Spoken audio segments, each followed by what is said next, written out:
I signed the divorce papers and handed him everything he asked for. My husband eagerly took the cash, signed away all his rights to my business, and ran downstairs to his 23-year-old mistress. He thought he had completely ruined my life and walked away a rich, healthy man. He had no idea that by signing those papers, he had just legally canceled the one thing keeping him alive. By the time his doctor delivered the terrifying truth, I was already gone. My name is Clara, and I am 34 years old. The sterile conference room of the downtown Chicago law firm felt entirely too cold for a Tuesday morning, but the chill in the air was nothing compared to the heavy, suffocating atmosphere across the mahogany table.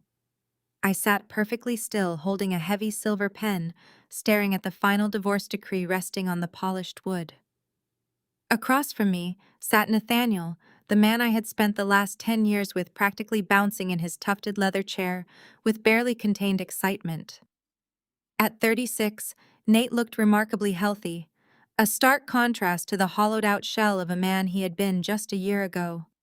For 3 agonizing years, I had watched him waste away in hospital beds, his body failing him, while I moved heaven and earth to keep him alive.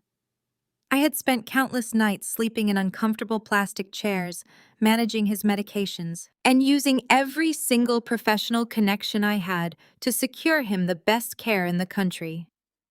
Now, looking at his flushed cheeks and vibrant energy, it was almost laughable how quickly he had forgotten the sacrifices that bought him his health. The ink on the paper was barely dry when I slid the document across the table. Nate snatched it up before my attorney could even reach for it. A smug, victorious smirk spread across his face as he quickly scanned my signature. "Thanks for not making this hard," he said, his voice dripping with condescension. "Brittany is waiting downstairs in the Porsche. She hates the smell of hospitals, and frankly, I am tired of your sterile, aging lifestyle." I did not flinch. I did not cry.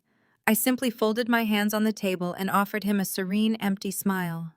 The truth was, his words were designed to hurt, but they only confirmed exactly why I was letting him go so easily. Brittany was his 23-year-old intern, a girl who thought the world revolved around expensive dinners and shiny cars.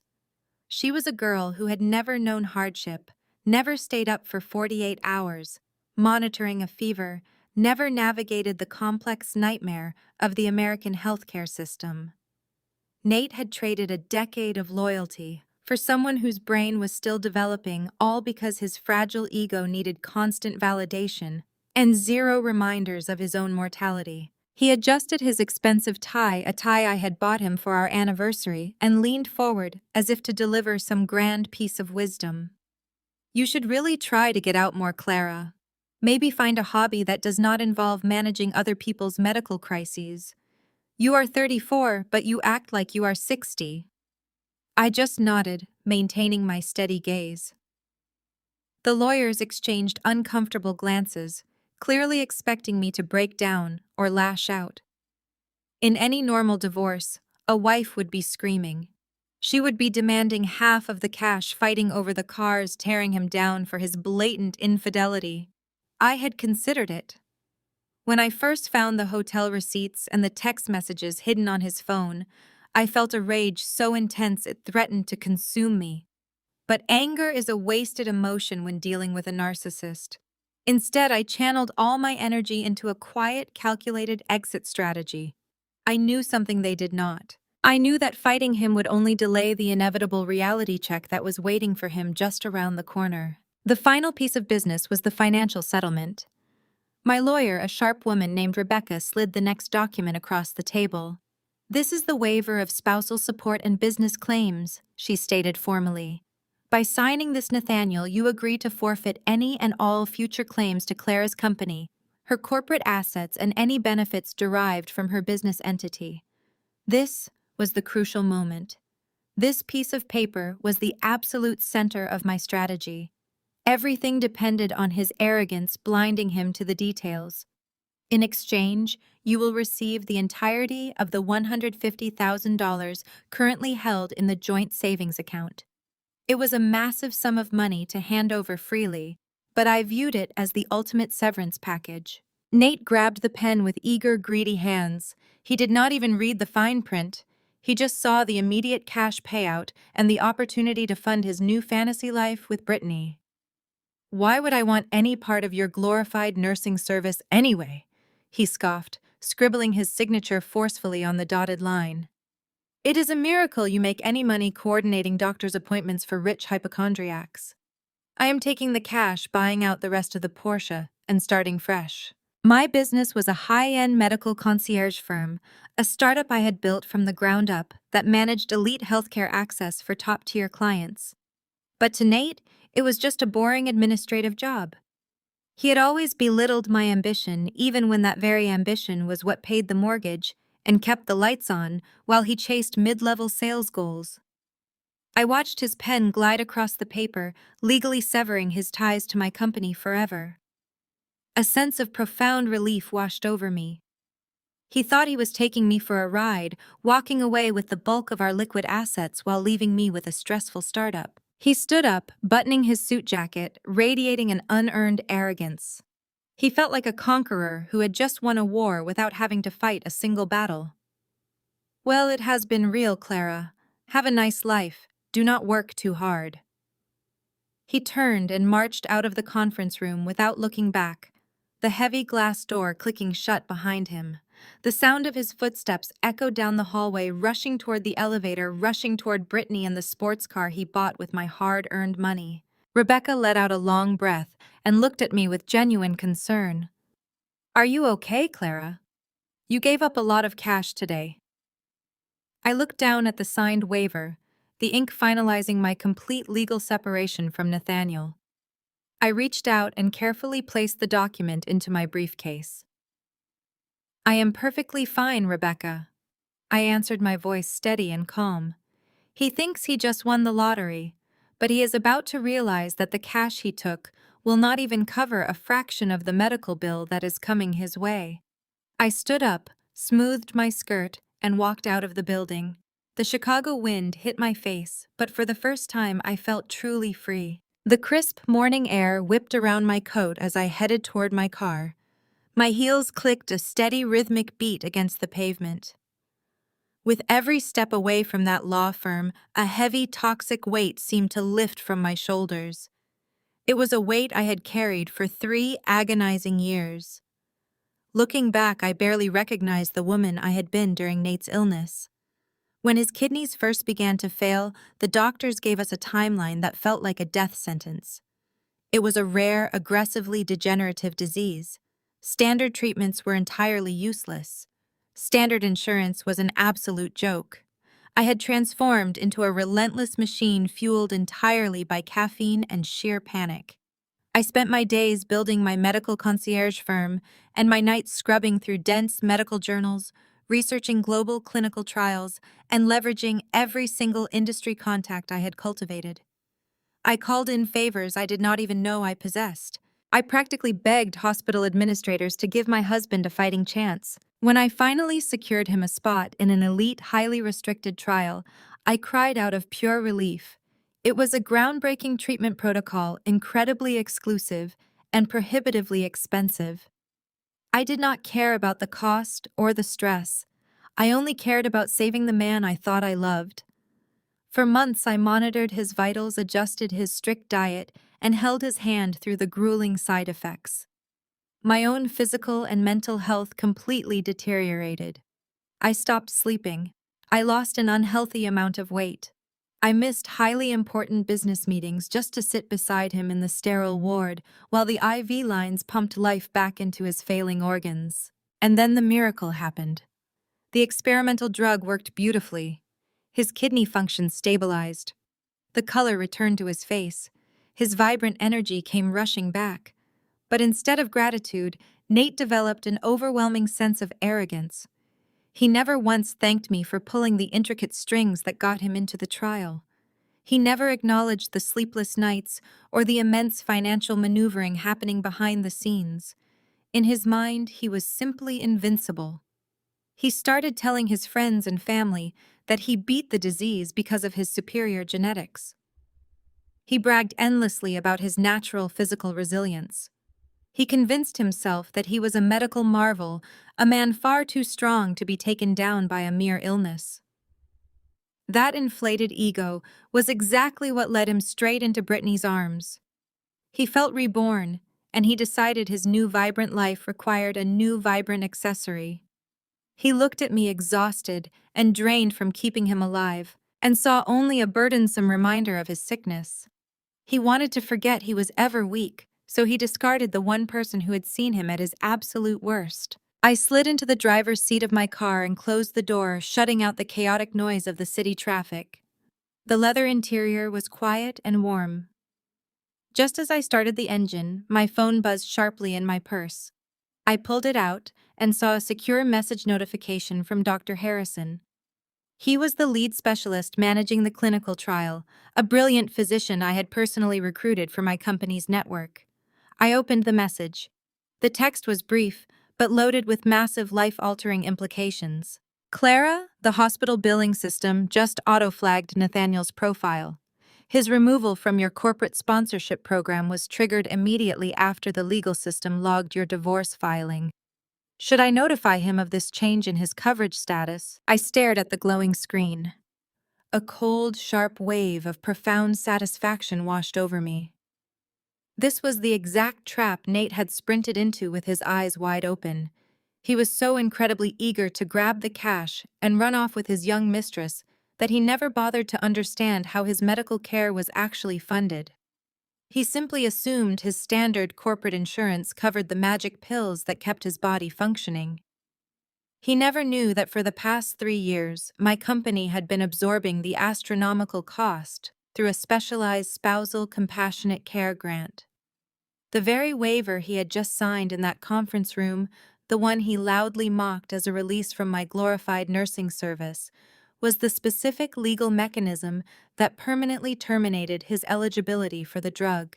He was no longer my spouse. He had aggressively severed all legal ties to my business entity. Therefore, he was no longer protected by my corporate safety net. I rested my fingers lightly on the steering wheel, contemplating Dr. Harrison's question. Nate wanted to be entirely free of me. He wanted to sever our lives completely so he could play the role of a wealthy, healthy bachelor with a girl 10 years younger than him. If Dr. Harrison warned him right now, Nate might panic. He might try to stall the final legal processing. He might try to run back to his lawyers and somehow contest the business waiver he had just signed. I could not allow that to happen.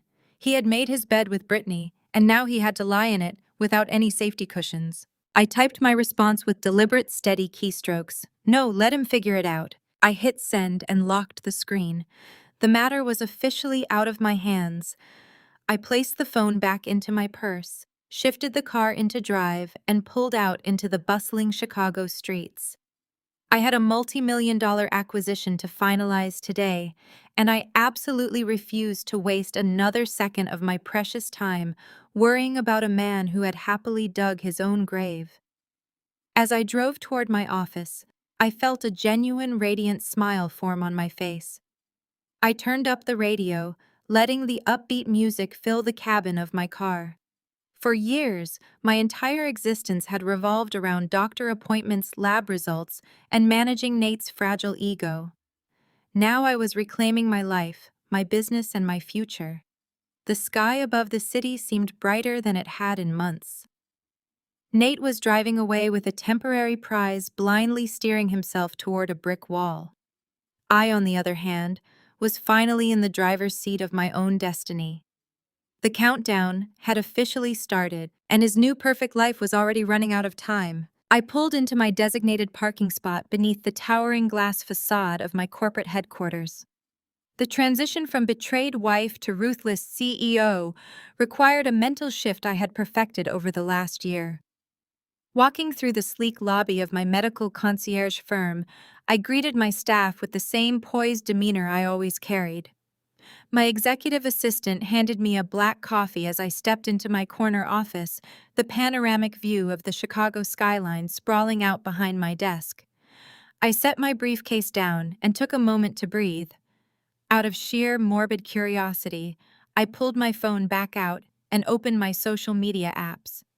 It took less than 30 seconds to see how Nate and his new prize were celebrating their victory. Brittany had already uploaded a new video. The 23-year-old intern stood in the driveway of what looked like a luxury apartment complex, dramatically twirling the keys to the Porsche Nate had just bought with my buyout money. A trendy, upbeat pop song blared in the background as she posed against the sleek hood of the sports car, tossing her perfectly styled blonde extensions over her shoulder. The caption across the video read, "Finally getting the luxury treatment I deserve." Below it, she had proudly typed the hashtags, "upgraded" and "out with the old." She looked exactly like what she was, an ambitious, shallow girl who mistook another woman's stolen bank account for true love. I swiped away from the video and opened Facebook, where Nate had decided to share his own version of reality. He had posted a lengthy emotional status update. He painted himself as a brave warrior who had not only survived a horrific illness, but had finally found the strength to escape a toxic environment. After years of feeling neglected by a cold, workaholic wife, I am finally reclaiming my happiness, his post read. Life is too short to spend it with someone who cares more about corporate meetings than her own husband. I have finally found a woman who actually nurtures my soul and makes me feel alive. Reading his words, the sheer hypocrisy of it all was actually staggering. He was calling me a cold workaholic, conveniently ignoring the fact that my relentless work ethic was the only reason he was not currently buried in a cemetery. My corporate meetings were the very things that funded the elite medical network, keeping his kidneys functioning. His lies were predictable, pathetic attempts to justify his cheating to our friends. I stared at his post for a long moment, watching the likes and sympathetic comments roll in from his family and our former mutual friends. A lesser woman might have broken down right then and there. A lesser woman would have typed out an angry, furious reply defending her honor and listing every single sacrifice she had made. But I did not type a single word. I locked my phone and tossed it onto the far side of my desk. I refused to shed a single tear over a man who possessed the loyalty of a parasite. I established a firm rule for myself in that exact moment. No tears, only strategy. I was 34 years old, the sole founder of a highly lucrative enterprise, and I simply did not have the time to engage in petty internet drama with an aging mid-level sales manager and an intern. I completely compartmentalized the betrayal, taking all that negative energy and locking it away in a dark, secure corner of my mind. I took a deep breath, sat down in my leather ergonomic chair, and opened my laptop. It was time to shift my focus to things that actually mattered. My company was currently in the final stages of brokering a massive multi-million-dollar acquisition. We were negotiating the hostile takeover of a sprawling elite property just outside the city limits, a property we intended to completely gut and convert into a premier luxury wellness retreat for our highest-paying clients. The legal and financial maneuvering required for this buyout was incredibly complex, demanding every ounce of my intellect and focus. I pulled up the financial spreadsheets analyzing the asset valuations and the debt restructuring plans. This acquisition was going to solidify my company as the undisputed leader in the private healthcare sector. It was a power move that would double my net worth and expand my influence across the entire state. For the next 8 hours, I completely buried myself in the numbers, the contracts, and the strategic projections. I took conference calls with investors, directed my legal team, and ruthlessly negotiated terms with the property owners who were desperately trying to avoid bankruptcy.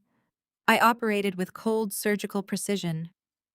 The sting of Nate's betrayal fueled my ambition, turning my focus into a laser beam of pure corporate aggression. By the time the sun began to set over the Chicago skyline, casting long, dramatic shadows across my office, I had successfully locked down the preliminary acquisition terms. I closed my laptop, feeling a profound sense of accomplishment. Nate and Brittany could keep their social media likes and their depreciating sports car. I was building a permanent empire.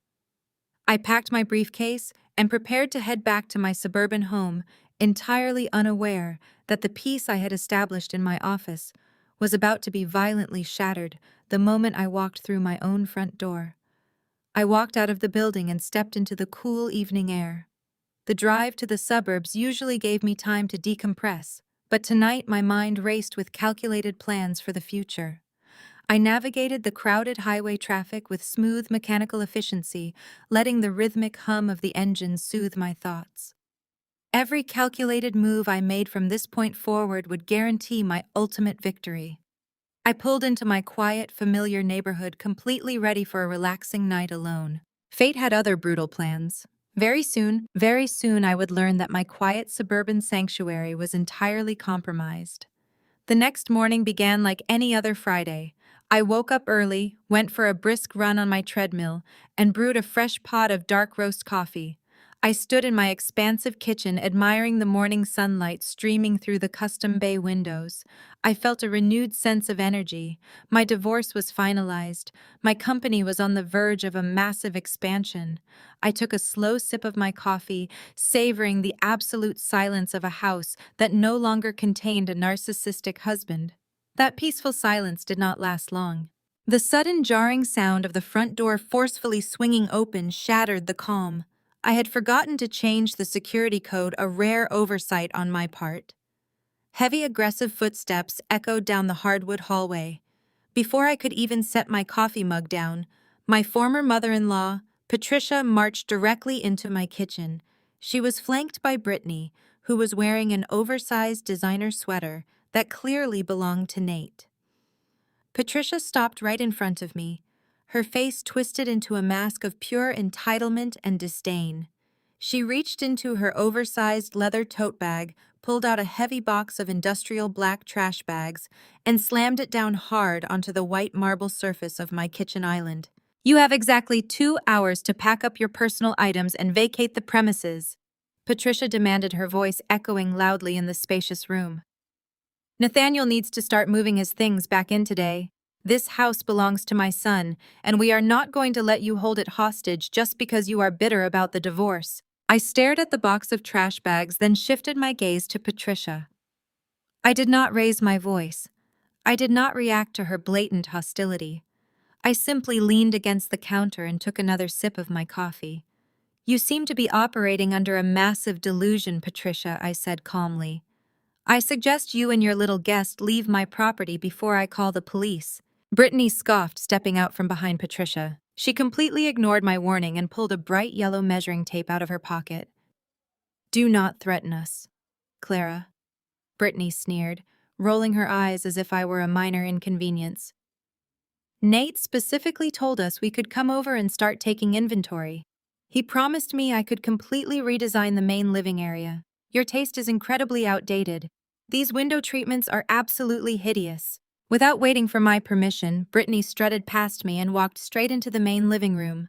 She began pulling the measuring tape across the length of my custom silk drapes, humming a cheerful tune. She treated me like an unwanted squatter in my own home. Patricia crossed her arms over her chest, stepping closer to me to deliver her final crushing blow. She wanted to hurt me. She wanted to see me break down and cry. "Do not blame Brittany because she is giving my son what you never could," Patricia hissed, lowering her voice into a venomous whisper. "You think you are so superior with your corporate meetings and your startup company? But look where that got you. Your stressful career is the exact reason you lost the baby 2 years ago. Your body was too exhausted from chasing money to actually sustain a life. Nathaniel deserves a fresh start. He deserves a young, fertile woman who can actually give him healthy children and build a real family. He does not need a barren, aging workaholic pulling him down." The mention of my miscarriage hung in the air like a physical strike. 2 years ago, I had lost a pregnancy at 14 weeks. It was one of the darkest periods of my life. I had blamed myself, crying myself to sleep, while Nate slept soundly beside me, entirely unaffected by our loss. Patricia knew exactly how much that wound still hurt, and she weaponized my trauma without a second of hesitation. She smiled clearly, waiting for me to shatter into a million pieces. She expected tears. She expected me to scream, to throw things to crumble under the weight of her vicious cruelty. Instead, I felt nothing but a glacial, freezing calm. Any lingering shred of sympathy I might have held for Nate or his family evaporated entirely. Patricia had just crossed a line that could never be uncrossed. She had willingly dug her own grave, and I was going to gladly hand her the shovel. I looked at Patricia, my expression completely devoid of emotion. I did not shout. I did not defend my career or my medical history. I simply reached into the pocket of my silk robe and pulled out my cell phone. You have always been a deeply unhappy woman, Patricia. I stated, my voice as cold as ice. You project your own miserable existence onto everyone around you, but you have made a severe miscalculation today. Brittany called out from the living room, completely oblivious to the tension in the kitchen. Hey, Patricia, do you think Nate would like a velvet sectional in here? I am thinking we should tear out this fireplace entirely. It takes up way too much space. I unlocked my phone screen and tapped the contact name for Jamal. I did not need to raise my voice. I did not need to match their hysterical energy. I just needed to execute the next phase of my strategy. They thought they had backed me into a corner. They thought they could bully me out of my own home using trash bags and emotional abuse. They were about to learn a very hard, very expensive lesson about property law and corporate assets. I pressed the call button, listening to the steady dial tone. Patricia glared at me with absolute hatred, completely unaware that she was already defeated. Jamal answered immediately. I kept my eyes locked on Patricia. They are here, I said. Bring the paperwork. I slipped the phone away. Patricia let out a harsh laugh. Calling movers is a smart choice, she sneered. We need you out before noon so Nathaniel can bring his things over. I simply did not argue. I poured a fresh cup of coffee and leaned against the counter. Brittany strutted back into the kitchen, hands resting on her hips. She looked at Patricia with a sigh. The master bathroom is unacceptable, Brittany complained. The tiles are dark and depressing. Nate promised we could rip it all out and put in white marble. I want a soaking tub right in the middle. I took a slow sip of my coffee. They were planning a renovation of a house they did not own. The magnitude of their delusion was entertaining.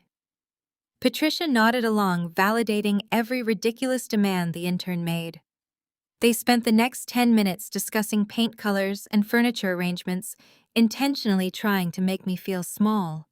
I remained perfectly silent. I just watched the clock on the microwave tick down. Exactly 10 minutes later, heavy tires crunched against the gravel driveway. Purposeful footsteps approached the front porch. The door, which Patricia carelessly left unlocked, swung wide open. My brother-in-law Jamal stepped into the entryway. An imposing African-American man with a brilliant legal mind, he was an absolute shark in the courtroom.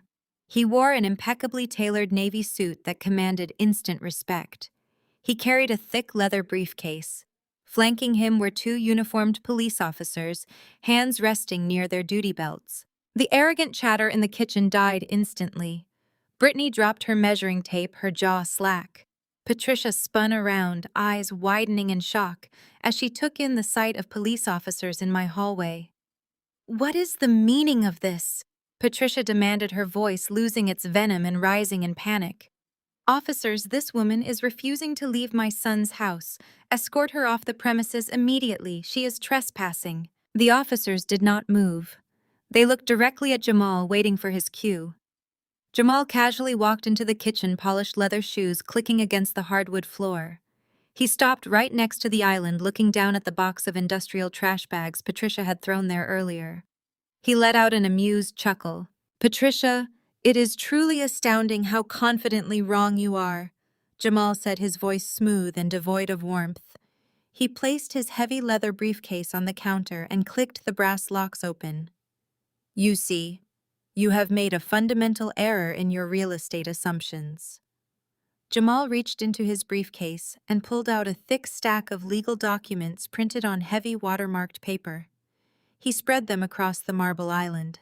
Patricia crossed her arms, trying to maintain bravado. I know my son's rights, she snapped. This is marital property. Nathaniel paid the mortgage. He lived here. This house belongs to him just as much as it belongs to her. Since they divorced, he has a right to be here. You cannot intimidate us with your legal parlor tricks, Jamal. Jamal did not raise his voice. He tapped a manicured finger against the top document.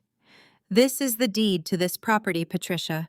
I suggest you read the name of the owner. It is not Nathaniel. It has never been Nathaniel. This house is 100% owned by a private LLC trust. That LLC is a subsidiary asset entirely owned and operated by Clara's medical concierge firm. Clara is the sole proprietor of that business entity. Therefore, this house is a corporate asset. Brittany stepped forward, looking confused. But Nate said he gets half of everything. He said he gets the house. Jamal turned his sharp gaze toward the intern. Nate says a lot of things, Brittany. Most of them are lies. Which brings me to Exhibit B. Jamal pulled out a second document. It was the exact paper Nathaniel signed in the conference room just 24 hours ago. This is the waiver of spousal support and business claims. Nathaniel was so incredibly eager to walk away with $150,000 in cash that he willingly, legally, and permanently surrendered any and all rights to Clara's business assets. Jamal leaned forward, making sure Patricia caught every word. By signing this document, Nathaniel forfeited his claim to the company. Because the company owns this house, Nathaniel legally forfeited his claim to this house. He has zero equity here. He has zero ownership here. He is not a resident. He is not a tenant. As of this morning, neither of you have any legal right to stand in this kitchen. Patricia stared at the documents, the color draining from her face. Her eyes darted from the property deed to the waiver, her mind desperately trying to find a loophole that simply did not exist. But the cash, Patricia stammered, her voice shaking. He took the cash from the joint account. That was a buyout. Exactly, Jamal replied with a ruthless, winning smile.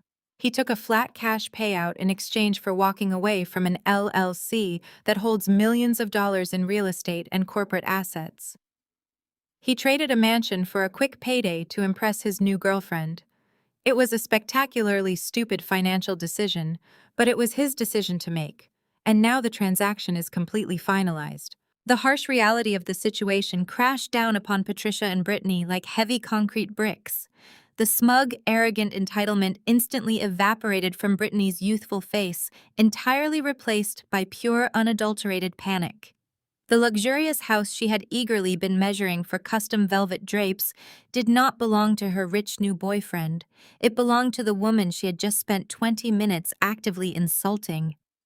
I stood very quietly finishing my coffee, watching the brilliant execution of the legal checkmate I had meticulously prepared. Jamal tapped his silver watch with one immaculate finger.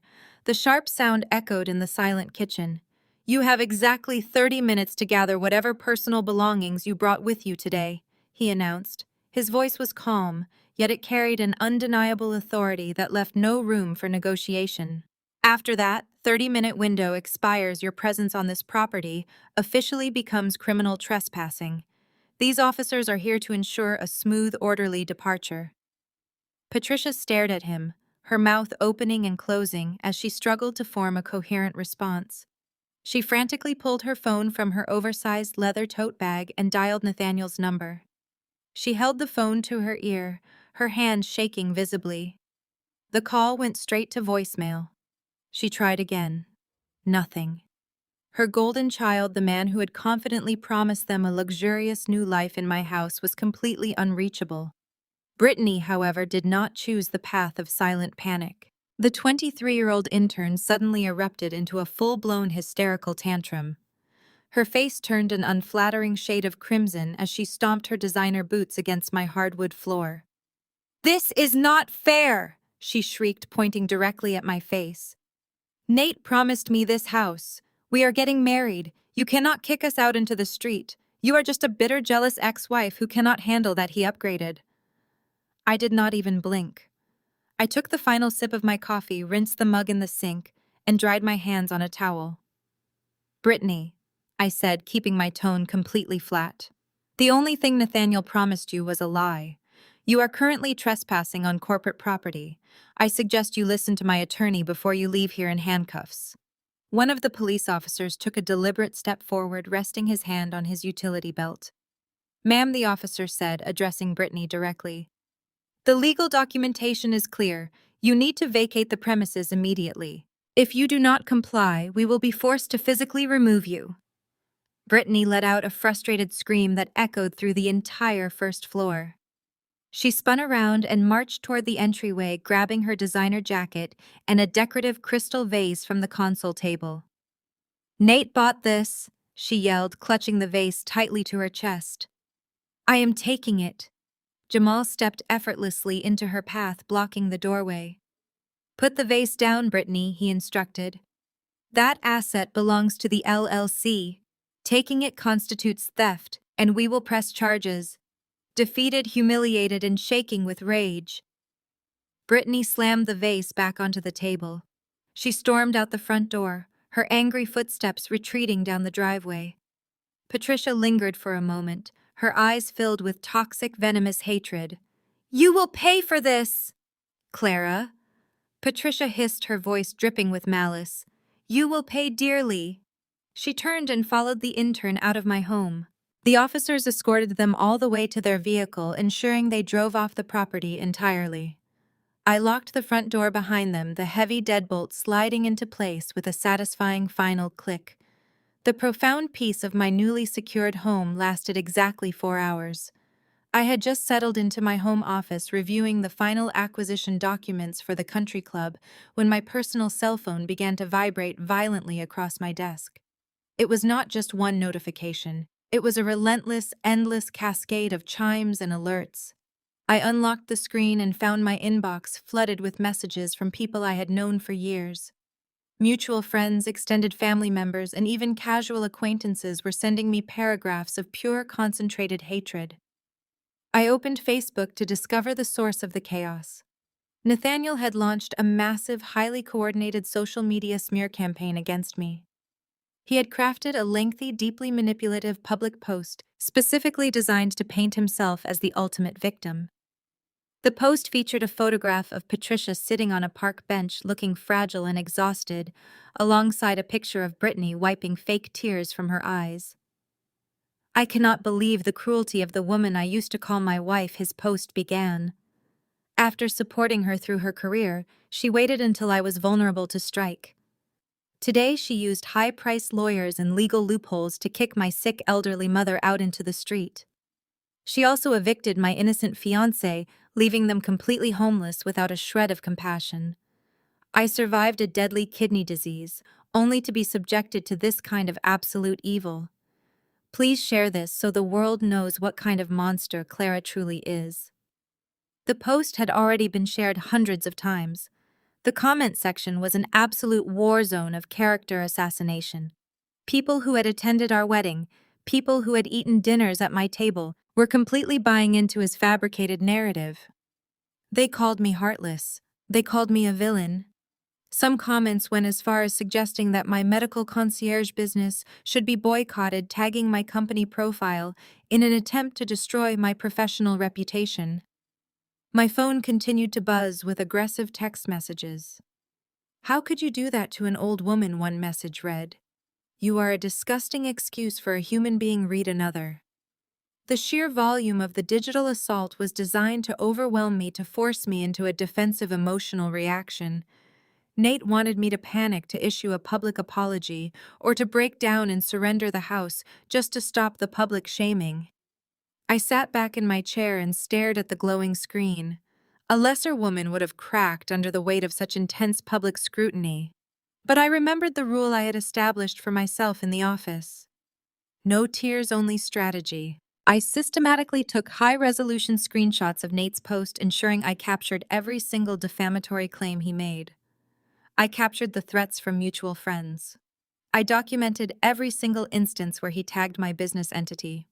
I packaged the entire digital folder and emailed it directly to Jamal with a simple subject line: "Evidence for the defamation and harassment suits."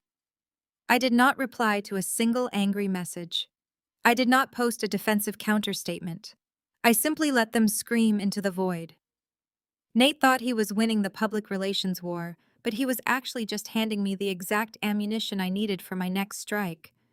His desperate retaliation only fueled my focus. I closed my social media applications, silenced my phone, and turned my full attention back to the country club acquisition files. He was busy fighting for likes on the internet, while I was busy preparing to buy the very ground he was planning to stand on. The next 2 weeks tested the limits of my professional and personal endurance. While I successfully insulated my business from the digital fallout, my personal life became a ghost town. The isolation crept in quietly at first, manifesting as unanswered text messages and abruptly canceled lunch plans. Then it became glaringly obvious. I walked into my usual neighborhood coffee shop on a Tuesday morning, a place where I had known the baristas and regulars for years. A woman named Brenda, someone I had hosted for Thanksgiving dinner just a year prior, was standing by the pastry counter. When she saw me walk through the door, she visibly flinched. She quickly grabbed her latte, averted her eyes, and practically sprinted out the side exit to avoid speaking to me. My phone, which used to buzz constantly with invitations to wine tastings and weekend brunches, grew completely silent.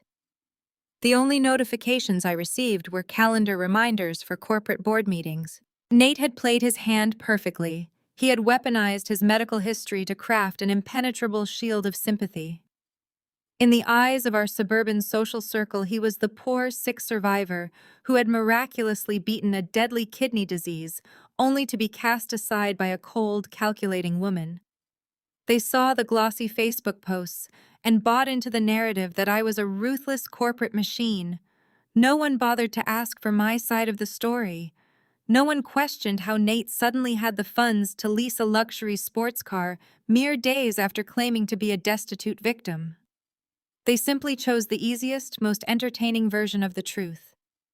The sting of rejection was sharp. These were people I had supported through their own life crises, people who had sat in my living room and drank my wine. Realizing how easily they could be manipulated into hating me was a bitter pill to swallow. I spent my evenings alone in my spacious, quiet house, eating takeout and reviewing acquisition portfolios.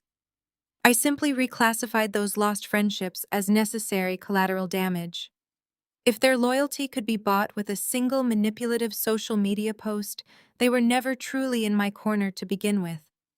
The isolation stripped away the noise, leaving me with absolute razor-sharp clarity. I poured every ounce of that isolated energy directly into my work. My legal team was working around the clock to finalize the hostile takeover of the Oakwood Country Club. The current owners were drowning in hidden debt, and my firm was positioning itself to absorb the property at a fraction of its market value. I was completely consumed by the negotiations, barely thinking about Nate or his intern. That was until the local mail carrier delivered a highly specific provocation directly to my front porch. It arrived late on a Friday afternoon in a thick cream-colored envelope with heavy gold foil lining. The calligraphy on the front was extravagant, spelling out my name with flourishing loops. I opened the mailbox, pulled out the envelope, and recognized the return address printed on the back. It was from Nathaniel and Brittany. I walked into my kitchen, grabbed a silver letter opener, and sliced through the thick paper. Inside was a lavish custom-printed invitation card. The thick cardstock practically screamed newly acquired wealth. The golden text announced the official engagement party of Nathaniel and Brittany to be held at the prestigious Oakwood Country Club in exactly 3 weeks. The audacity of it was breathtaking. They were using the cash they had extracted from my savings account to throw an elaborate party, deliberately inviting me just to rub their new status in my face. I examined the invitation closely. Knowing the standard rates at Oakwood, I could instantly calculate the financial hemorrhage Nate was currently experiencing. Securing the grand ballroom on a Saturday night required a minimum deposit of $50,000. Adding the top-tier catering open bar and the extravagant floral arrangements Brittany undoubtedly demanded this single party was going to cost them a massive chunk of their stolen cash. Nate was burning through his only liquid assets just to prove a point. He wanted to show our mutual friends that he was thriving, that he was wealthy, and that he had completely leveled up in life. A small piece of heavy textured paper slipped out from behind the main invitation and fluttered onto my kitchen counter. It was a handwritten note penned in loopy, youthful handwriting. I picked it up. The message was incredibly brief and dripping with venom. "We thought you might want to see what real passionate love actually looks like," the note read. "Try not to look too bitter when you see my ring. Brittany." I stood in my kitchen holding the mocking note in one hand and the gold-embossed invitation in the other. They actually thought this was a brilliant, devastating move. They thought they were asserting dominance by flaunting their newly funded lifestyle at the most elite venue in the county. They wanted me to feel utterly defeated sitting at home alone, while they popped expensive champagne and accepted congratulations from the people who had just abandoned me. A slow, genuine smile spread across my face. I set the invitation down on the marble island. They had absolutely no idea what was happening behind closed corporate doors. They had no idea that the Oakwood Country Club was currently hemorrhaging money, desperate for a corporate buyout to avoid complete bankruptcy. More importantly, they had no idea that the entity brokering that exact buyout was my medical concierge firm. Nate had chosen the one location in the entire state where I was about to hold absolute, unquestionable power. He was throwing an extravagant party funded by my money inside a building I was actively acquiring. I walked straight over to my home office and picked up my phone. I dialed my sister, Naomi. Naomi answered on the first ring. "I have a date for the engagement party," I told her, my voice radiating pure, focused strategy. "Pick out your best evening gown. We are going to Oakwood, and we are going to close a very important business deal." Naomi arrived at my house less than 20 minutes after I hung up the phone. She marched through my front door carrying a bottle of expensive red wine and a look of unadulterated fury on her beautiful face. My older sister had always been fiercely protective of me, a trait she shared with her husband, Jamal. She dropped her designer handbag onto the kitchen island, her eyes flashing with a dangerous intensity that matched her husband and his courtroom demeanor. She had already seen the social media posts by Nate and had intercepted screenshots of the mocking invitation from Brittany sent by our mutual acquaintances. "I am going to destroy him," Naomi declared, uncorking the wine with sharp, aggressive motions. "I am going to march into that ridiculous engagement party, grab the microphone from the DJ, and read his actual medical bills out loud to every single person in that room.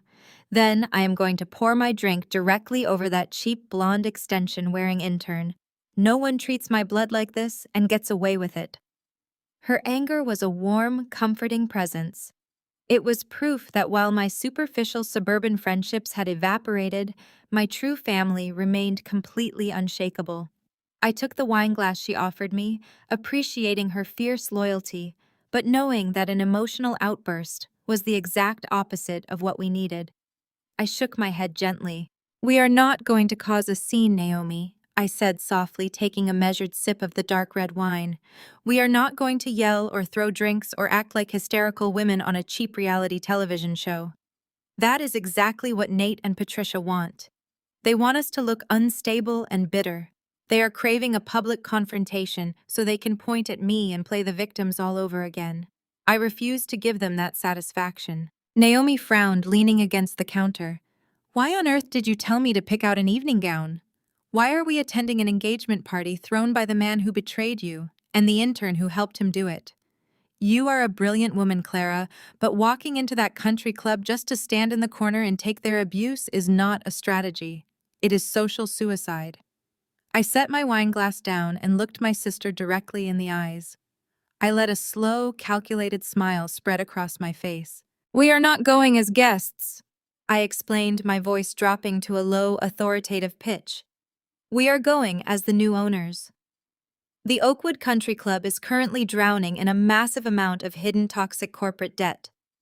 For the past 4 months, my medical concierge firm has been quietly buying up their outstanding liabilities through a proxy corporation. The club is severely mismanaged, outdated, and practically begging for a lifeline to avoid complete bankruptcy. I have been orchestrating a hostile takeover behind closed doors. Naomi stared at me, her anger instantly morphing into stunned, brilliant realization. She placed her hands flat on the counter, leaning in closer. "You are buying the country club." She breathed the words like a sacred secret. "You are buying the exact building where Nate is spending your stolen money to throw his engagement party." I nodded slowly. My medical concierge network caters to extremely wealthy clients who require absolute privacy while recovering from major surgical procedures. I am acquiring the Oakwood property to completely gut it and transform the entire estate into a premier luxury wellness retreat. It will feature private surgical recovery suites, high-end physical therapy centers, and 24-hour elite nursing staff. And the best part, I continued my smile sharpening, is the timeline. The current board of directors has been desperately fighting the acquisition, but they have officially run out of capital. Jamal finished reviewing the final contracts this morning. The board has agreed to an emergency meeting to sign the final transfer of ownership documents. They requested to do it in the private executive boardroom on the second floor of the club. I agreed to their terms. That meeting is scheduled for the exact same night, at the exact same time as the engagement party for Nate. Naomi let out a sudden, delighted laugh that echoed off the high kitchen ceiling. It was a sound of pure strategic triumph. "Oh, Clara," she said, shaking her head in sheer admiration. "That is not just business. That is absolute ruthless perfection. They are downstairs blowing their cash on cheap champagne, trying to show off to a bunch of fake suburban friends, while you are upstairs literally purchasing the roof over their heads." I could not have scripted a better execution. We clinked our wine glasses together, the crystal chiming a clear, victorious note. For the rest of the evening, we meticulously planned our approach. We discussed our wardrobe choices, opting for sleek, powerful, impeccably tailored designer suits that projected corporate dominance rather than party attire.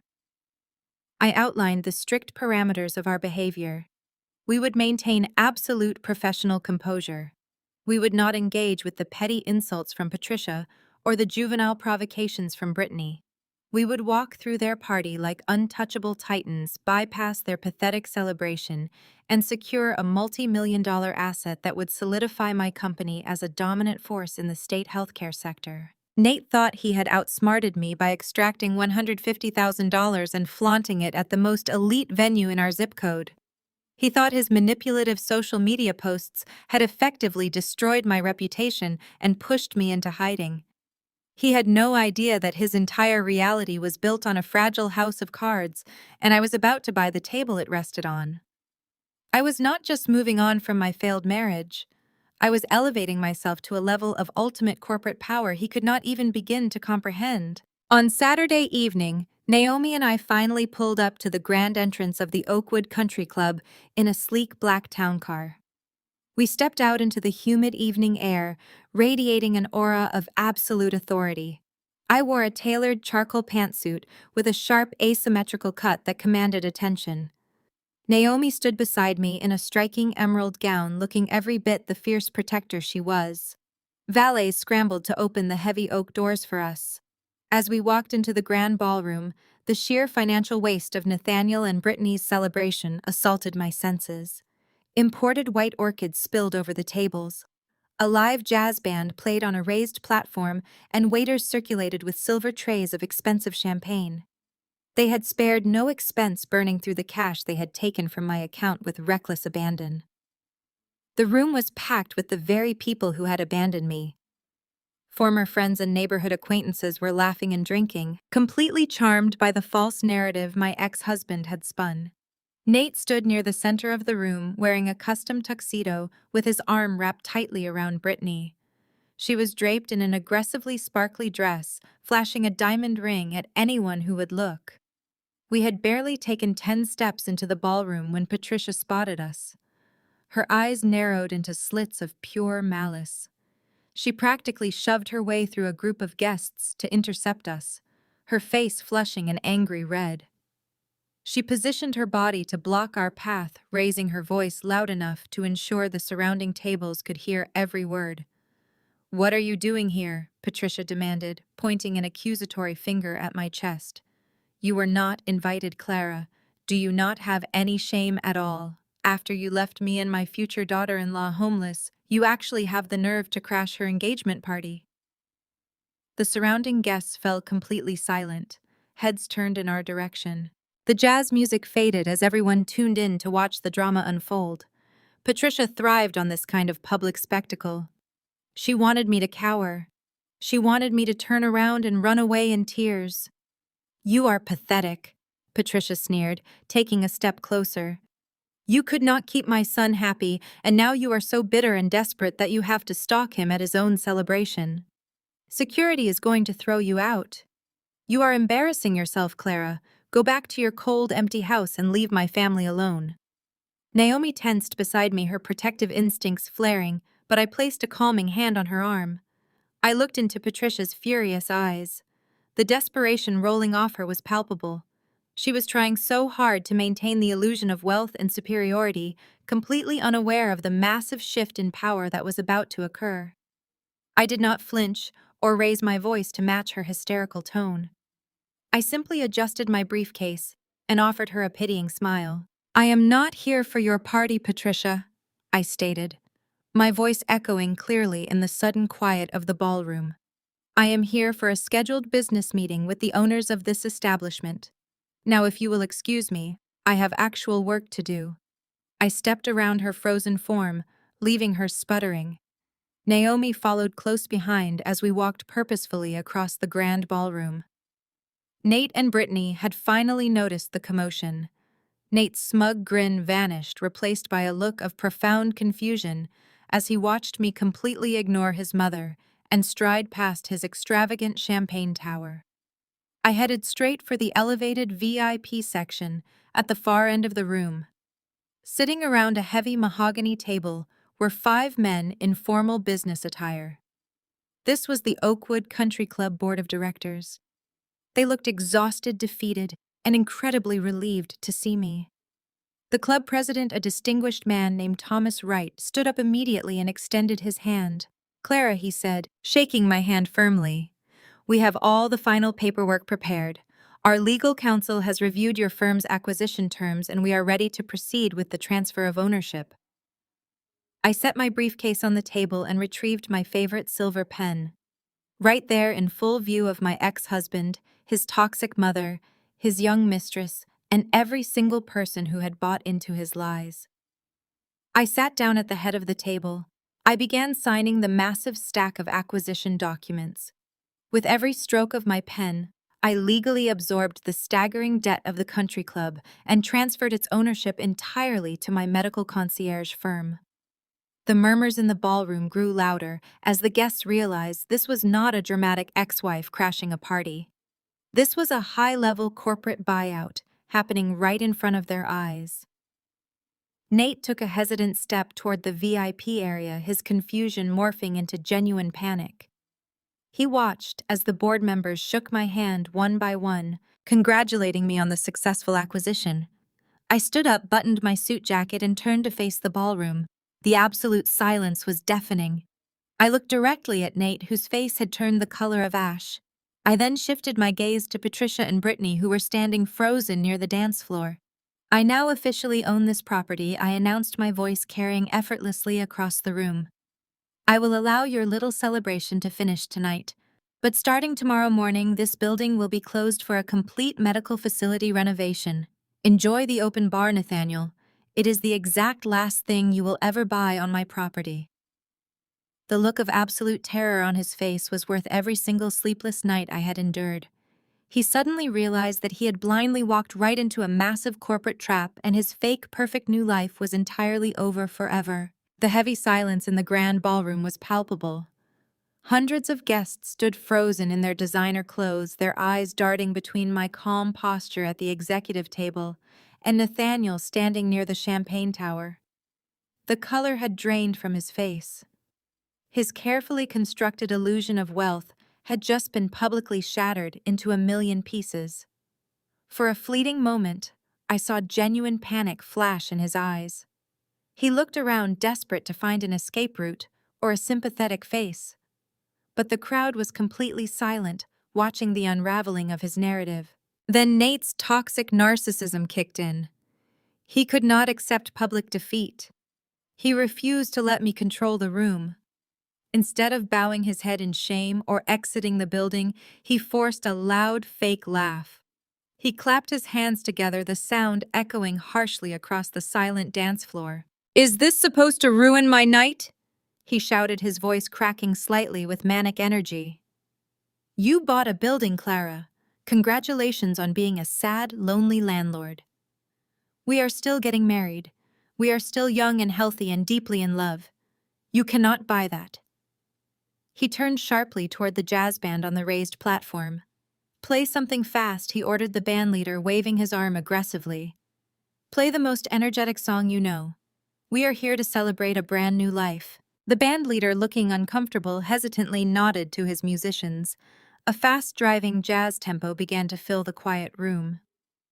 Nate grabbed Brittany by the wrist, pulling her forcefully toward the absolute center of the polished wooden dance floor. Brittany stumbled slightly in her high heels, looking confused by the sudden shift in energy, but she plastered on her fake camera-ready smile and followed his lead. Nate began to dance with an erratic intensity. It was a flashy, over-the-top display of forced vitality. He spun Brittany around, dipping her low and stepping in wide arcs across the floor. He wanted to prove to everyone that he was a conqueror. He wanted to demonstrate his physical dominance to show the world his horrific illness was a thing of the past. He spun faster, moving with a desperate rhythm that bordered on sheer madness.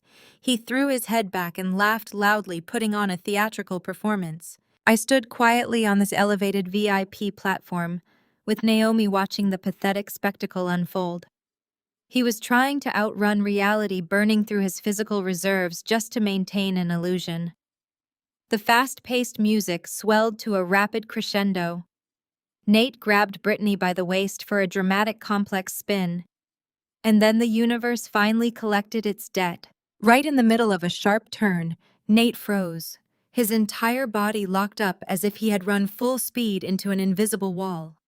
The arrogant smile vanished instantly from his face, replaced by a look of sheer terror. He dropped Brittany's hand, leaving her stumbling backward in her expensive dress. Nate let out a horrible, guttural gasp that echoed loudly over the blaring jazz music.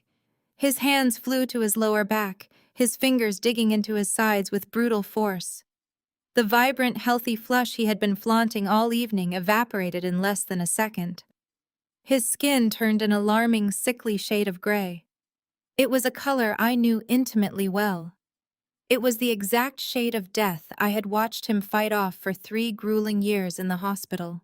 "Nate," Brittany asked, her voice high and trembling with sudden fear. "Nate, what are you doing?" He could not answer her. He staggered sideways, his expensive leather shoes slipping against the polished floor. Sweat poured down his forehead, soaking the collar of his custom tuxedo shirt. His chest heaved violently as he desperately tried to pull oxygen into his failing lungs, but his body was completely shutting down. The aggressive kidney disease had not disappeared. It had simply been held at bay by the $80,000 experimental medication my company provided. And because of the legal documents he had so gleefully signed yesterday morning, he had missed his crucial scheduled dosage. The disease was back, tearing through his system with an absolute vengeance. Nate's knees buckled. He collapsed heavily onto the hard wooden dance floor.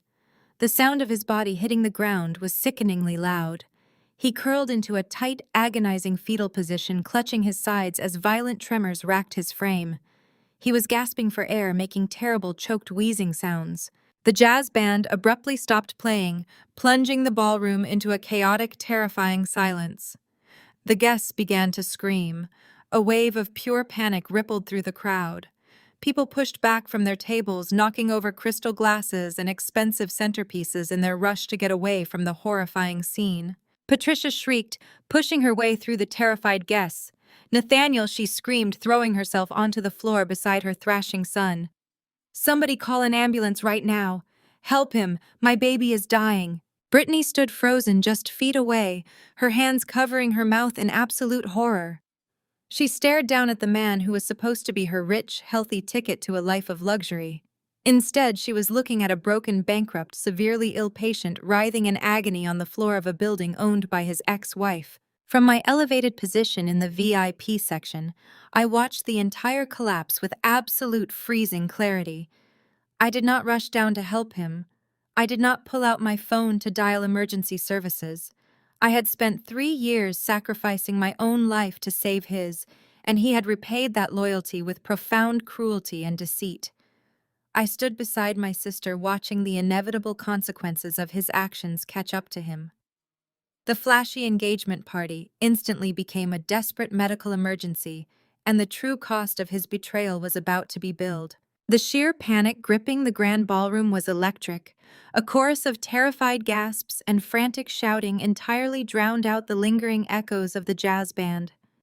Guests, who had just been sipping expensive champagne, were now scrambling backward, knocking over gilded chairs in their desperate rush to get away from the horrifying spectacle on the dance floor. Nathaniel writhed on the polished wood, his hands clawing helplessly at his lower back. His breath came in ragged, terrifying wheezes. The custom tuxedo he had proudly paraded around in was now completely soaked with a cold, sickly sweat. Patricia dropped to her knees beside him, her expensive evening gown soaking up the spilled drinks on the floor. She screamed for a doctor, her voice cracking with sheer hysteria. Brittany simply backed away. The 23-year-old intern stared at the man she planned to marry, her face contorted with a mixture of shock and visible disgust. She did not kneel to comfort him. She did not hold his hand. She clutched her sparkly designer purse tightly against her chest and looked around the room as if searching for an escape route. From the elevated VIP balcony, Naomi and I watched the entire scene unfold with absolute detachment. My sister rested her elbows on the mahogany railing, her eyes fixed on the chaos below. She shook her head slowly. "Should we call an ambulance?" Naomi asked, her tone completely devoid of sympathy. "Someone already did," I replied calmly, pointing toward the heavy oak doors at the entrance. The flashing red and blue lights of emergency vehicles were already reflecting off the high glass windows of the country club. Paramedics rushed into the ballroom carrying heavy medical bags and a collapsible stretcher. They pushed their way through the crowd of stunned guests, shouting for everyone to stand back. They knelt beside Nate, quickly assessing his failing vitals. Patricia grabbed the arm of a paramedic, crying frantically. "He needs his special medication," she wailed, tears ruining her heavy makeup. "He is a VIP patient. You need to take him to the premier wing immediately." The paramedics ignored her demands, focusing entirely on stabilizing his rapidly dropping blood pressure. They lifted his violently shivering body onto the stretcher and strapped him down securely. As they wheeled him out of the ballroom, the flashing lights illuminated his pale gray face. The party was officially over. The guests began grabbing their coats and rushing toward the valet stand, eager to leave the disastrous scene behind. Naomi turned to look at me, adjusting the emerald fabric of her evening gown. "What is your next move?" she asked. I picked up my silver pen and slipped it back into my briefcase. "I need to make a quick stop at the hospital," I stated smoothly. "The auto flag on his medical account requires a final administrative signature from the account holder to permanently close the file. Plus, I want to see the exact moment reality hits them." The emergency room lobby at the City Medical Center was a chaotic, glaringly bright space that smelled heavily of antiseptic and stale coffee. Naomi and I walked through the sliding glass doors, remaining deliberately unnoticed near a row of vending machines. It was remarkably easy to spot them. Brittany and Patricia were causing an absolute scene at the front triage desk. Brittany was slamming her perfectly manicured hand against the fiberglass partition, her high-pitched voice cutting through the dull murmur of the waiting room. "You are not listening to me," Brittany shrieked at a visibly exhausted triage nurse. "My fiancé is a very wealthy man. He does not wait in the public emergency room like some ordinary person. He gets VIP treatment. He always has a luxury private suite on the top floor, and he needs his specialized trial medication right now." The nurse typed mechanically on her keyboard, completely unimpressed by the tantrum. She had clearly dealt with entitled, demanding families before, and was not going to be bullied into breaking hospital policy. "Ma'am, I am looking at his file right now," the nurse replied in a flat, monotone voice. "His profile shows standard public admission. There are absolutely no VIP notes here. I need an insurance card before we can proceed with any specialized trial medications." Patricia pushed Brittany aside roughly, leaning her entire body weight heavily against the counter. Her hair was disheveled, and her eyes were wild with panic. "Do you have any idea who my son is?" Patricia demanded, pointing an angry finger at the glass. He is an incredibly successful executive. He was receiving treatments that cost thousands of dollars every single week. If you do not move him to a private room and give him his medication immediately, I will personally sue this hospital for gross negligence. I will have your job by tomorrow morning. The nurse let out a heavy sigh and looked up from her monitor. Mom, you can threaten me all you want, but the computer system dictates the protocol. The patient profile under Nathaniel was completely wiped of all premium corporate sponsorships earlier today. Without an active corporate grant or a valid premium health insurance card, he stays right here in the standard emergency queue until a physician evaluates him. This is absolutely ridiculous, the intern whined loudly, throwing her hands up in the air. We are supposed to be celebrating our engagement. I am not sitting in this disgusting waiting room all night. Fix this problem immediately or I am leaving. Patricia spun around to glare at the younger woman. You are not leaving, Patricia hissed, grabbing Brittany by the arm. You are his promised fiancée. You need to be here to support him. I stood perfectly still and watched from the shadows as the two women bickered loudly, their superficial bond entirely disintegrating under the heavy pressure of an actual terrifying medical crisis. They were demanding premier services with empty pockets. They had absolutely no idea that the golden ticket they were screaming for had been permanently canceled by the very man currently lying in the emergency ward. The heavy double doors of the emergency ward swung open with a hydraulic hiss. Dr. Harrison stepped out into the chaotic lobby. He wore a crisp white coat over his surgical scrubs, his expression a mask of strict professional detachment. He held a silver clinical iPad in his right hand. He scanned the waiting room and quickly locked eyes on Patricia and Brittany. The two women practically shoved a young mother aside as they rushed across the linoleum floor to intercept him. Patricia grabbed the sleeve of his coat, her eyes wild with panic. Dr. Harrison, thank God you are here, she cried out. You need to fix my son. He collapsed on the dance floor, and he is in agonizing pain. He needs his special IV drip immediately. Get him up to the private executive suite right now. Brittany stood right beside her, crossing her arms tightly over her chest. She glared at the physician as if he were a slow waiter at a luxury restaurant. Yes, hurry up! The intern snapped, her tone dripping with unearned arrogance. Nate is in terrible shape. We were right in the middle of our engagement party, and this is completely ruining the entire evening. Stop standing here and go give him the medicine he always gets. Do not make us wait out here with all these regular people. We are VIPs. Dr. Harrison did not flinch. He did not offer a comforting smile or apologize for the delay. He slowly pulled his arm out of Patricia's frantic grasp and took a deliberate step backward, establishing a firm clinical boundary.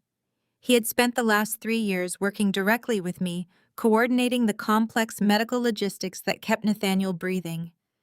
He knew exactly who was paying the bills, and he knew exactly who was currently standing in front of him. I am a medical professional, not a personal concierge service, Dr. Harrison stated, his voice ringing with absolute authority.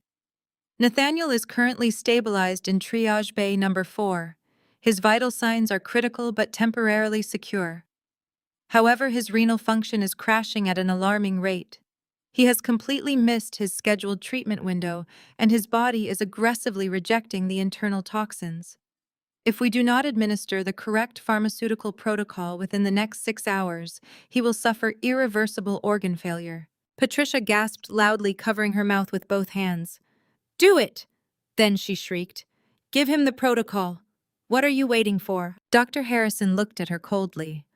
I am waiting for financial authorization. He tapped the screen of his tablet, his eyes scanning the digital chart. As I am sure you are aware, Nathaniel's specific medical condition cannot be managed with standard hospital pharmaceuticals. The aggressive nature of his disease requires a highly specialized proprietary drug cocktail. We cannot simply pull a generic IV bag from the hospital pharmacy. He requires immediate readmission into the Phase 3 clinical trial. Brittany let out an exasperated sigh, rolling her eyes in a theatrical display of annoyance. Well, then just readmit him to the stupid trial, she scoffed, waving her hand dismissively. Just bill our insurance and get it over with. We have top-tier coverage. Nate makes six figures. He has amazing benefits through his corporate job. Just swipe the card and put it on his tab. We literally do not care how much the copay is. We just need him fixed so we can salvage our weekend plans. Dr. Harrison stared at the 23-year-old intern with a look of profound pity mixed with absolute clinical finality. He slowly shook his head. Miss you clearly do not understand the gravity of this situation, he replied, his tone razor sharp. Nathaniel's standard corporate insurance plan does not cover a single cent of this experimental medication. The insurance providers explicitly denied his coverage 3 years ago because the treatment is classified as entirely experimental. They labeled it an elective uncovered protocol. Patricia's face contorted in utter confusion. What are you talking about? She demanded, her voice cracking with mounting panic. My son has been receiving this elite treatment for years.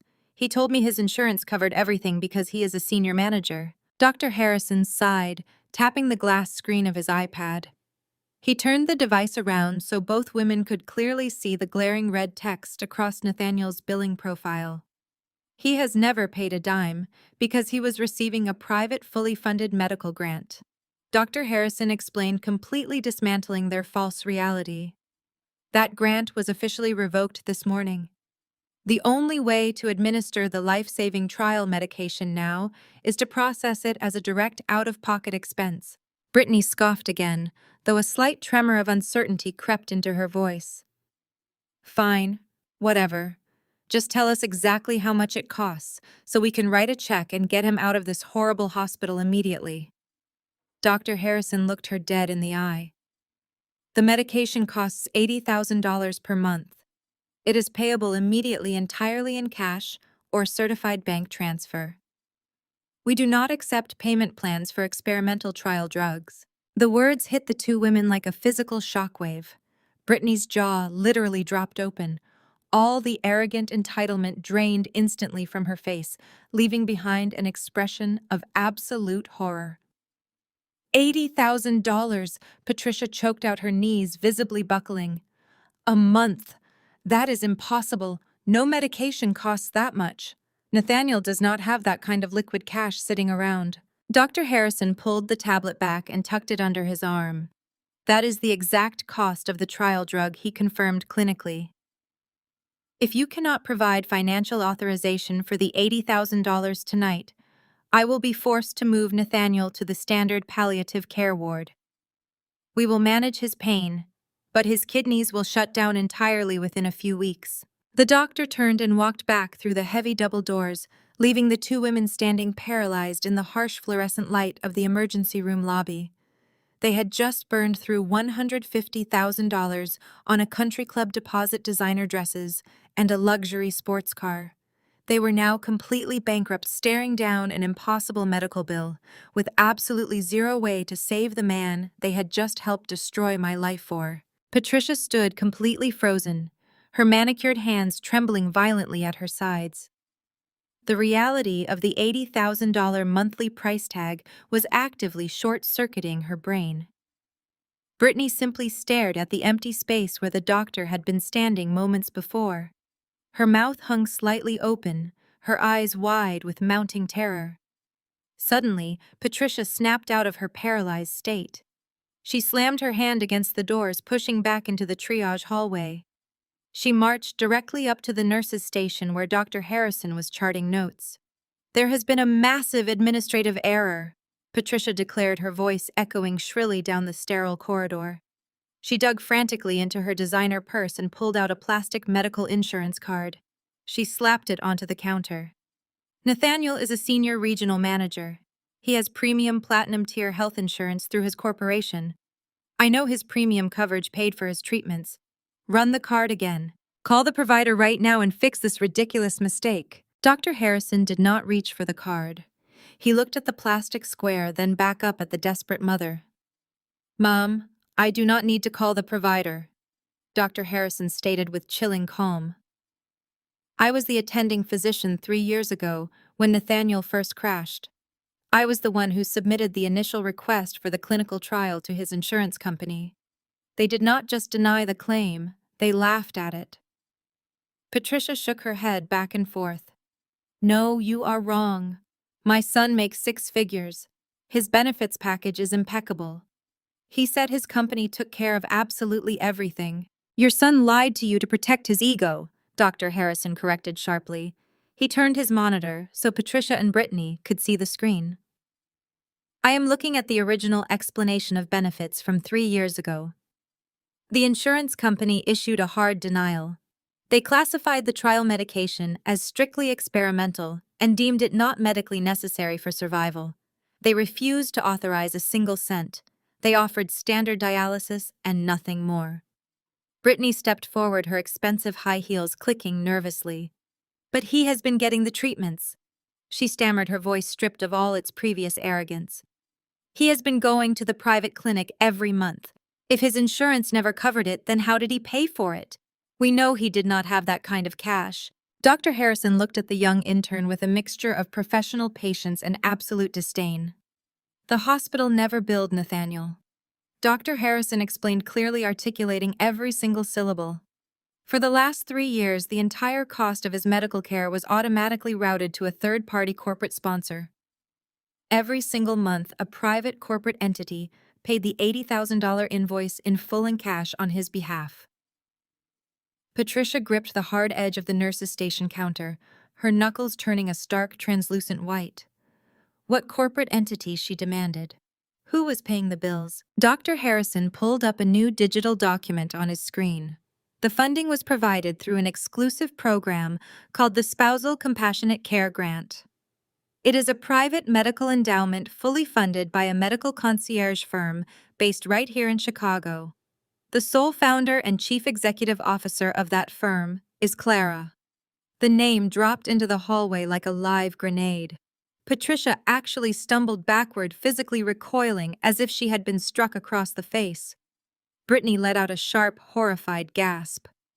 Clara was paying for it, Patricia whispered, her eyes darting frantically around the room as her entire understanding of the world shattered. My former daughter-in-law was paying $80,000 a month. Yes, Dr. Harrison confirmed.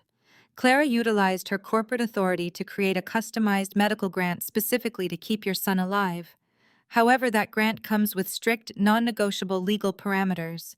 It is exclusively reserved for the legal spouses and direct dependents of the executive board. Dr. Harrison leaned over the counter, ensuring they understood the absolute finality of his next words. The hospital billing system is directly integrated with the state legal registry. Yesterday morning, a judge finalized Nathaniel and Clara's divorce. The exact second that decree was filed, Nathaniel ceased to be a legal spouse. But the system also logged a secondary document. Nathaniel aggressively signed a waiver of spousal support and business claims. Brittany put her shaking hands over her ears, physically trying to block out the cold, devastating truth.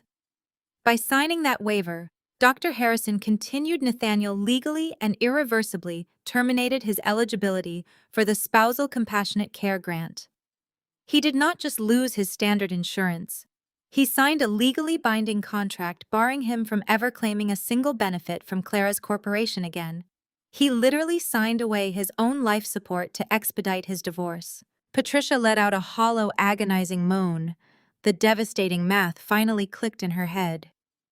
Nathaniel had happily taken a $150,000 buyout. He had marched into a conference room, mocked the woman who was secretly paying millions to keep him breathing, and legally severed the only lifeline he had.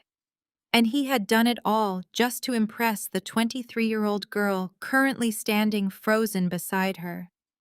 They could not undo the divorce. They could not contest a business waiver he had willingly demanded. They were entirely trapped in a nightmare of their own making. There was no hidden loophole to exploit and no one left to manipulate. They had played a dangerous, arrogant game with a brilliant woman, and they had lost absolutely everything. Dr. Harrison picked up a clipboard and handed it toward Patricia. His face showed absolutely no mercy. Now, unless you have a certified bank check for exactly $80,000 to process his admission tonight, I need you to sign this transfer order. It authorizes his immediate removal to the public palliative care wing. Patricia stared at the clipboard in Dr. Harrison's outstretched hand as if it were a venomous snake. The harsh fluorescent lights of the emergency room lobby seemed to amplify the sheer terror stretching across her aging face. She violently pushed the clipboard away, the metal clip rattling sharply against the high triage counter. "I am not signing a transfer order to a death ward," Patricia screamed, her voice cracking under the immense weight of the reality crashing down upon her.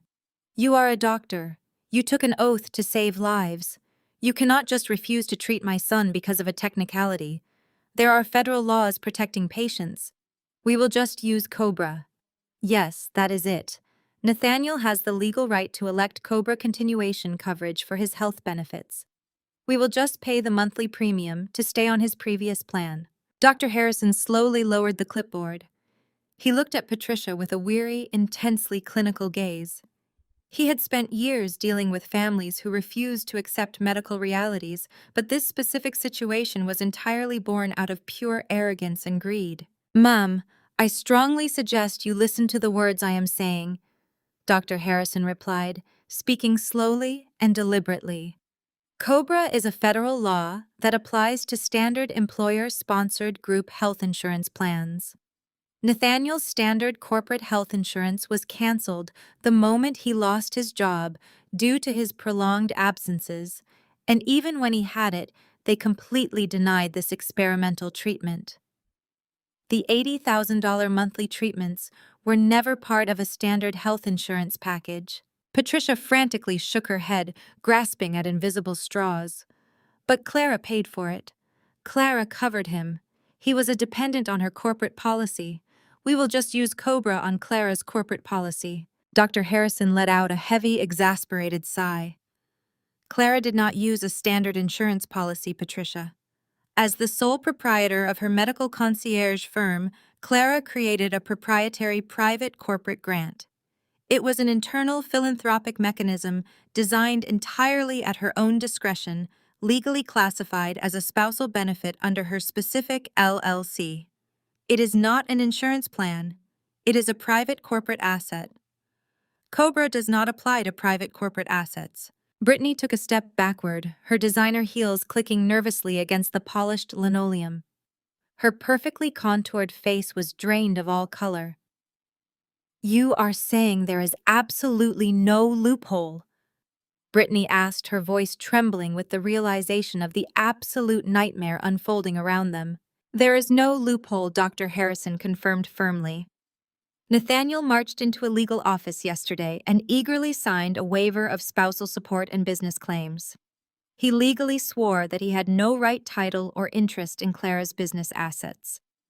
He successfully sued to sever himself from the exact corporate entity that was literally keeping his kidneys functioning. Without Clara as his legally documented wife, Nathaniel is permanently cut off from the network. He locked himself out of the building and threw away the only key. "Now I need your signature on this transfer order immediately." The suffocating truth finally settled over the lobby. Patricia spun around, her eyes wide and frantic, and grabbed Brittany by the shoulders. The heavy gold bracelets on Patricia's wrists clanked together aggressively as her manicured fingernails dug into the younger woman's sequined dress. "The money," Patricia gasped, violently shaking the intern. "Nathaniel took $150,000 from the joint account yesterday. We have the cash. We can pay for this month. We can buy him 30 days while we figure out a legal strategy to force Clara to reinstate the grant. Write the check, Brittany. Write the hospital a check right now." Brittany physically recoiled, ripping her shoulders out of the older woman's desperate grasp. She stumbled back against a row of hard plastic waiting room chairs. Her eyes darted wildly around the emergency room, avoiding Patricia's intense, demanding stare. "I cannot write a check," Brittany stammered, her voice rising in a panicked squeak that echoed in the quiet lobby. "The money is gone." Patricia froze her hands, hovering uselessly in the air. "What do you mean the money is gone?" Patricia demanded, stepping aggressively toward the intern.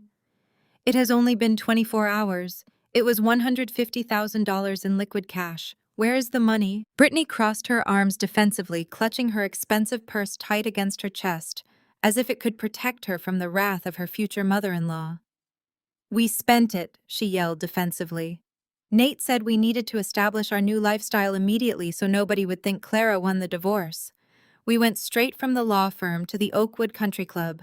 We dropped a $50,000 non-refundable deposit to secure the grand ballroom for the engagement party tonight. The contract was completely ironclad. They do not give refunds for cancellations. Patricia looked like she was going to be physically sick. $50,000 on a party deposit? That is not all! Brittany cried out, tears of absolute panic welling in her eyes and ruining her carefully applied makeup. We went to the luxury car dealership right after the country club. Nate put $40,000 down to secure the lease on the new Porsche. He said he needed a sports car to feel young again. Then we went shopping downtown. We spent $20,000 on custom-tailored suits for him and designer gowns for me, so we would look perfect for the engagement photos. We paid another $20,000 to a luxury travel agent for a non-refundable honeymoon package to the Maldives. The rest of it went to the jewelers and the open bar tonight. The horrifying financial devastation crystallized in the cold hospital air. Nathaniel had systematically burned through every single dollar of his divorce settlement in less than a single day. He wanted to parade around the city like a victorious king, completely unaware that his body was a ticking time bomb. They blew $150,000 on a non-refundable venue, a depreciating sports car luxury fabric, and overpriced liquor. They had absolutely zero liquidity. They had zero assets. The beautiful suburban house they intended to live in belonged entirely to Clara's corporation. The luxury lifestyle they were currently wearing was completely hollow. They stood in the glaring emergency room lights surrounded by the useless, expensive items they had bought to mock a woman who was no longer there to save them. They needed exactly $80,000 in liquid cash to keep Nathaniel alive for just one more month, and their bank accounts were entirely empty. 3 days passed since the disastrous engagement party. I sat in my corner office reviewing the finalized blueprints for the Oakwood Country Club renovation. The takeover was a complete success, and my construction teams were tearing out the grand ballroom. My executive assistant buzzed my intercom, her voice tight with concern. She informed me that an unauthorized individual had managed to bypass the lobby security desk by slipping through a delivery entrance and was currently refusing to leave the waiting area. I did not need to ask for a name. The desperate energy radiating from the other side of my frosted glass doors told me exactly who was standing there. I saved my blueprints, smoothed my blazer, and pressed the button to unlock my office doors. The heavy glass swung open, revealing the wreckage of my former husband. Nathaniel looked unrecognizable. The vibrant man who had signed those divorce papers last week was gone. In his place stood a pale, shivering shell of a being. The decline was predictable. Without his specialized medication, the aggressive kidney disease was ravaging his body. His skin carried a yellow undertone. The designer suit he had purchased with my money hung loosely on his shrinking frame, looking large and comical. Bags circled his sunken eyes and his breathing was shallow and audible. He leaned heavily against the reception desk to keep himself upright. He looked pathetic. All of the arrogance, the condescension, and the superiority had been scrubbed from his existence. He was finally facing the reality of his mortality, and he was terrified. The administrative staff stared at him in silence. I stepped out of my office, my expression devoid of sympathy. I crossed my arms and looked at him with the clinical detachment of a stranger observing a scientific experiment. He had spent the last several days experiencing the reality of the public healthcare system. Without my corporate funding, he had been dumped from the private wing and thrust into a ward. He was no longer a patient receiving attention. He was just another medical case assigned to a waiting list. The transition had broken his spirit. His hands shook as he tried to push himself off the reception desk. He took a trembling step toward me. His eyes were wide, filled with a frantic fear. He was realizing that his charm, his tactics, and his bravado were useless against a failing biological system. He was out of options, out of money, and running out of time. Nate pushed himself from the desk and stumbled forward. His legs gave out halfway across the hallway. He collapsed onto his knees, landing in front of my heels. "Clara," he gasped, his voice a desperate wheeze. "Clara, please, you have to help me. I am dying. They kicked me out of the trial ward. They put me on a dialysis machine, and it is not working. My body is shutting down. I need the grant back. Please reinstate the sponsorship. I remained perfectly still. I did not reach out to help him up. I did not offer a single comforting word. I simply reached into my blazer pocket, pulled out my phone, and silently tapped the record button on my audio application.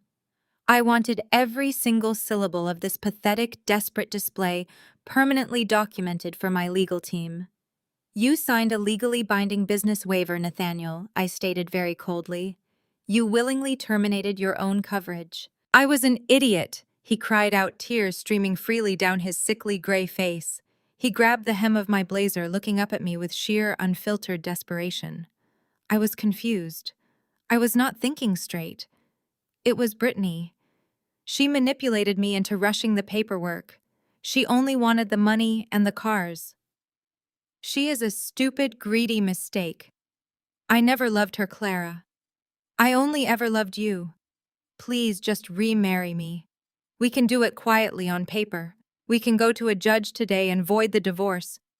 Just make me your legal spouse again so I can get back into the clinical network. I will do anything you want. I will sign whatever you ask. Just save my life. He was actively throwing his young mistress under the bus, desperately trying to trade her for a second chance at survival. It was the ultimate display of his parasitic nature. He possessed zero loyalty to anyone but himself. He would gladly destroy Brittany's reputation if it meant securing another month of elite medical treatments. I looked down at the pathetic kneeling man and felt absolutely nothing. No anger, no sadness, and certainly no residual love. You made your choices, Nathaniel? I replied, my voice echoing clearly for the recording.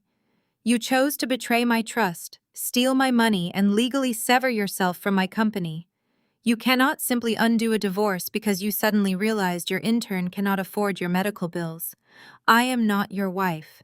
I am not your savior. I am just a successful chief executive officer who no longer has the time to manage your massive mistakes. I tapped the end button on my recording app, saving the audio file securely to my cloud drive. I then looked over at my executive assistant and gave a sharp, definitive nod. She immediately signaled the two large security guards who had just rushed up from the main lobby. The guards flanked Nathaniel, grabbing his arms and hauling his shivering, weeping body up from the carpet. He screamed my name, begging and pleading for his life, as they forcefully dragged him backward down the long corridor toward the freight elevator. He thrashed weakly against their grip, his expensive shoes scraping against the polished floorboards, creating ugly scuff marks that the night cleaning crew would have to remove later.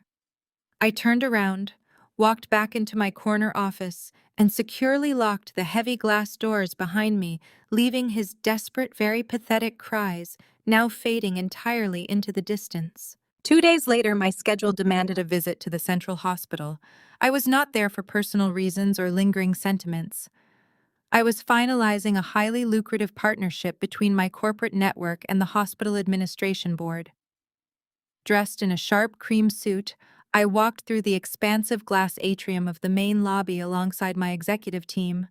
We had just secured exclusive access to their new luxury recovery wing. I felt completely energized and fiercely focused on the future. As I approached the grand exit doors, a piercing, hysterical voice shattered the professional atmosphere of the lobby. I signaled for my team to pause. I stepped slightly behind a large marble pillar to observe the scene unfolding near the financial admissions desk. Nathaniel sat slumped in a standard hospital wheelchair. He looked utterly destroyed, wearing cheap gray sweatpants and a faded shirt. He was holding a stack of neon yellow billing notices. Standing directly over him, practically shaking with pure, unadulterated rage, was Brittany. The news of his absolute financial ruin had clearly reached her. Nate had desperately tried to hide his bankruptcy from his young intern, hoping he could magically secure another loan or force my hand. But the hospital billing department did not deal in illusions. They required immediate payment, and Nate's cards had aggressively declined. The reality of his terminal illness and his empty bank accounts had crashed down on Brittany all at once. She was realizing that the luxurious fantasy life she signed up for was actually a fast track to crushing medical debt and severe caregiving duties. I watched her pace frantically in front of his wheelchair. She aggressively waved a piece of paper in his face. It looked like a printed bank statement. "You lied to me!" Brittany screamed, her voice echoing off the high glass ceilings. "You told me you were rich. You told me you had millions in corporate accounts. They just told us your card declined for a basic blood test. They said you have zero insurance." Nate reached out with a trembling hand, trying to grasp her arm to quiet her down.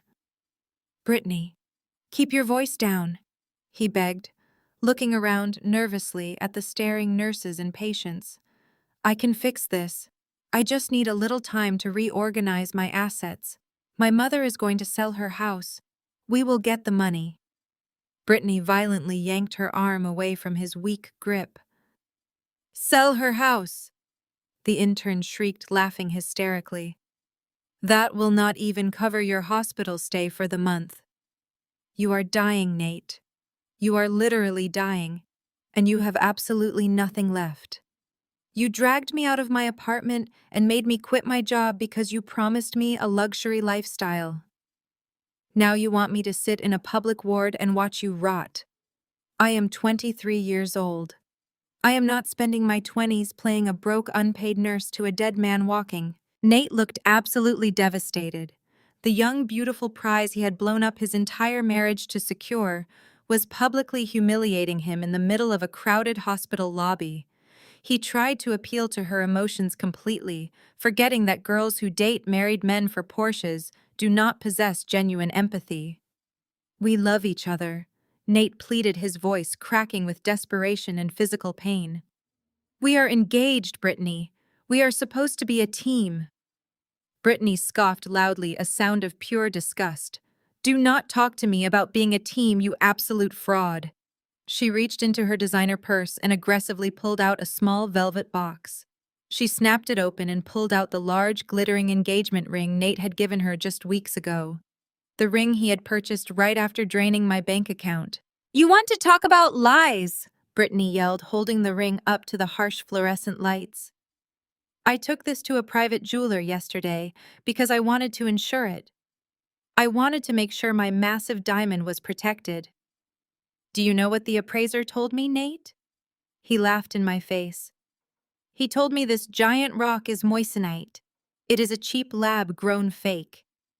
You did not even buy me a real diamond. You bought a cubic zirconia replica to make yourself look like a big shot." Nate shrank back into the wheelchair, his face turning an even sicker shade of pale gray. He had tried to stretch the stolen cash by buying a flashy fake ring, hoping she would never be smart enough to verify its authenticity. He had gambled on her superficial greed, and he had lost spectacularly. "I am not a cheap imitation," Brittany declared, her face twisting in utter contempt. "And I am certainly not going down with a sinking ship. You are broke, you are sick, and you are a complete liar. We are entirely done." With a swift, aggressive motion, Brittany threw the fake engagement ring directly at his chest. The silver band hit his faded shirt and bounced off, clattering loudly across the polished linoleum floor. It rolled under a row of plastic waiting room chairs, completely discarded and worthless. Brittany did not even look back to see where it landed. She turned on her expensive heels and marched aggressively toward the sliding glass exit doors. She pulled out her phone, immediately dialing a number. "Hey, it is me!" I heard her say brightly, her voice instantly transforming from furious to flirtatious. "Are we still on for drinks tonight at the steakhouse? I just had the most exhausting morning and I really need a strong cocktail." She walked out into the bright afternoon sunlight, stepping into a waiting rideshare vehicle and disappearing from his life forever. She abandoned him the exact second the money vanished, without a single ounce of remorse or hesitation. Nate sat alone in the wheelchair in the middle of the busy hospital lobby. He stared blankly at the floor, where the fake ring had rolled away. He was entirely abandoned. He had no wife, no young mistress, no money, and absolutely no future. The nurses cast pitying glances his way, but no one stepped forward to help him. He was just another bankrupt patient, waiting for a miracle that would never arrive. I stood behind the marble pillar, taking in the absolute perfection of the scene. I did not feel an ounce of pity for the man slumping in the wheelchair. I simply adjusted the lapels of my designer's suit, signaled my executive team to follow me, and walked purposefully out of the hospital. I had a multi-million-dollar empire to run, and the trash had finally taken itself out permanently to the curb. My absolute refusal to engage with Nathaniel sent his mother into a terrifying spiral of sheer desperation. With Brittany gone and the hospital demanding immediate payment for standard dialysis, Patricia realized her son was facing a very painful public decline. Instead of accepting the consequences of their greedy choices, she directed her toxic rage entirely at me. She created dozens of fake social media profiles just to bypass the blocks I placed on my official corporate accounts. She flooded my business pages with aggressive, unhinged comments, accusing my medical concierge firm of gross malpractice and intentional neglect. When my digital security team efficiently scrubbed her comments and permanently banned her internet protocols, her tactics escalated to direct personal harassment. My private voicemail inbox became a dumping ground for her mounting hysteria. She called from untraceable burner phones at all hours of the night. I would wake up, brew my morning coffee, and listen to her frantic, venomous messages while calmly reviewing my corporate investment portfolios. "Clara, you cannot do this!" Patricia screamed in one highly disturbing voicemail, her voice cracking with manic energy. "You are murdering my son. You are intentionally holding the cure hostage because you are a bitter, jealous woman who could not keep a man happy. If you do not reinstate his medical grant by tomorrow morning, I am going straight to the local news stations. I will tell the press exactly how you operate your shady business. I will tell them you intentionally orchestrated this whole divorce just to pull the plug on a dying man to save yourself money. I will completely destroy your precious medical empire and make sure you end up behind bars." She left 14 separate voicemails in a single weekend, each one more volatile and threatening than the last. She promised to chain herself to the front doors of my corporate headquarters. She threatened to stage a massive public protest outside the Oakwood Country Club, which was currently swarming with my private construction crews. She genuinely believed her ridiculous theatrical intimidation tactics would somehow force me to surrender. She severely underestimated my threshold for dealing with corporate extortion. Instead, I simply exported every single audio file, transcribed her specific threats of public defamation, and forwarded the entire digital package directly to Jamal with instructions to handle it permanently. Jamal did not hesitate for a fraction of a second. My brother-in-law took one look at the transcribed threats and immediately drafted an airtight, completely impenetrable legal defense. He knew exactly how to permanently neutralize a desperate, toxic threat without leaving any room for negotiation. On a rainy Tuesday morning, Jamal personally drove to the cramped, dingy apartment Patricia was currently renting. He did not go alone. He arrived flanked by 2 county sheriffs to serve her with a comprehensive permanent restraining order. He handed her a thick legal binder that effectively gagged her from ever speaking my name or approaching my property again. "This legal document mandates that you remain exactly 500 feet away from Clara, her residence, her corporate headquarters, and any property owned by her business entities," Jamal stated, his voice echoing coldly in her narrow hallway. "Furthermore, it includes a strict court-mandated gag order prohibiting you from making any public or private defamatory statements regarding her medical firm. If you violate this, you will be arrested immediately." Patricia tried to slap the heavy binder out of his hands, screaming hysterically about her constitutional rights and her dying son. Jamal simply pulled out his professional tablet and pressed play. The pristine audio of Nathaniel kneeling and crying in my office filled the quiet apartment complex hallway. Nate's own voice echoed through the corridor, explicitly admitting that he and Brittany had manipulated the divorce, that he had willingly grabbed the cash buyout, and that his young mistress was a greedy, stupid mistake. Jamal then played a rapid compilation of Patricia's unhinged extortionist voicemails. "You have absolutely no media leverage," Patricia Jamal explained with a ruthless, winning smile.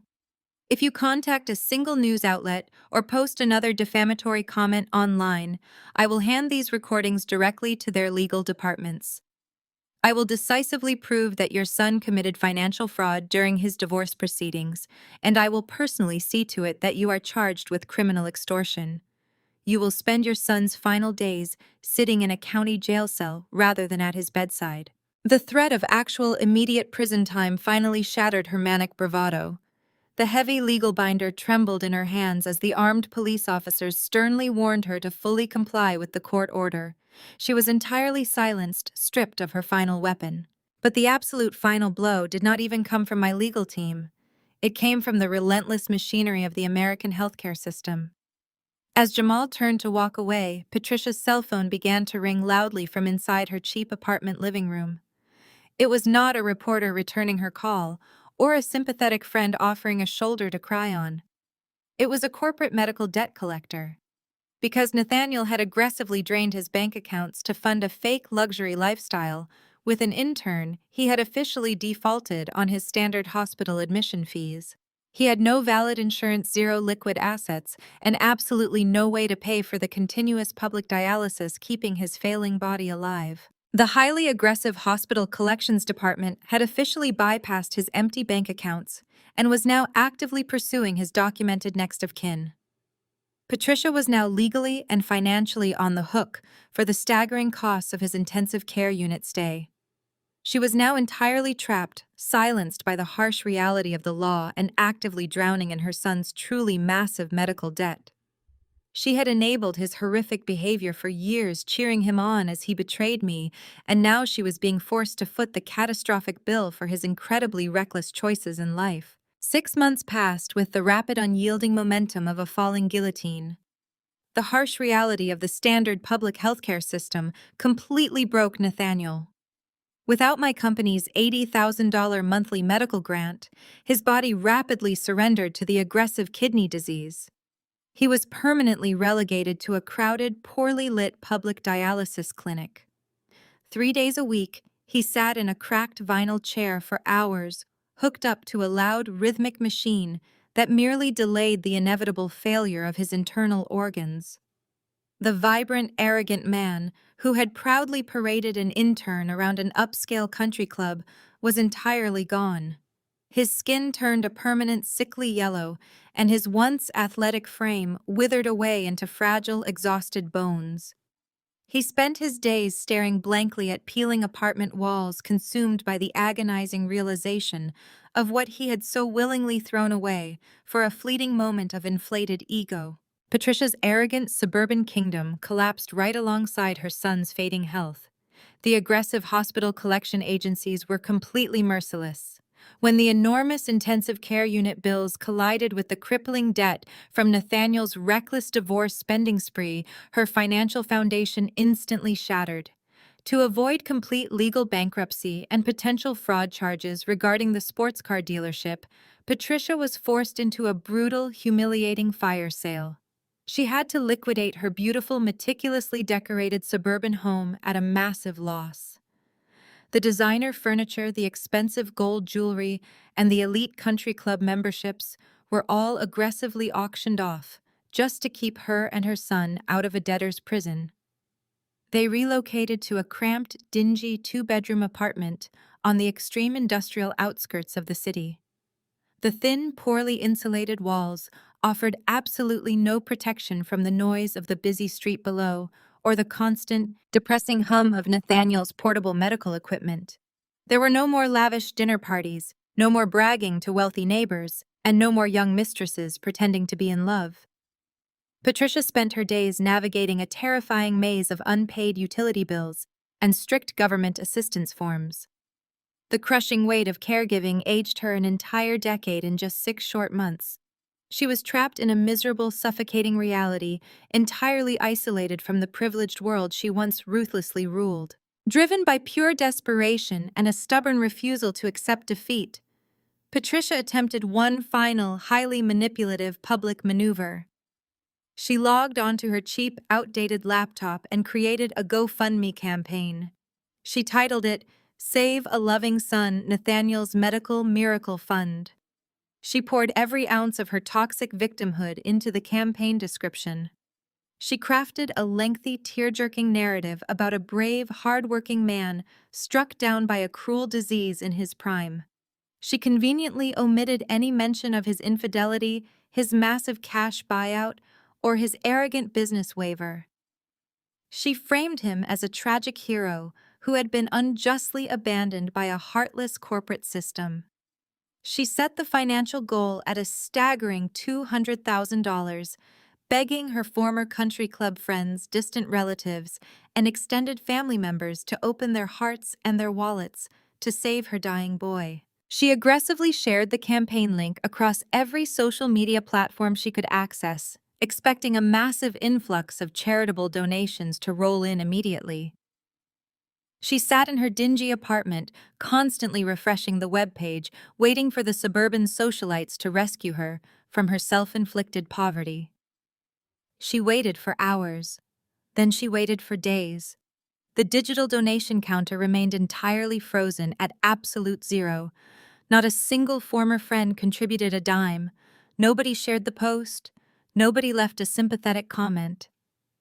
The reason for the deafening financial silence was brilliantly simple yet completely unknown to Patricia.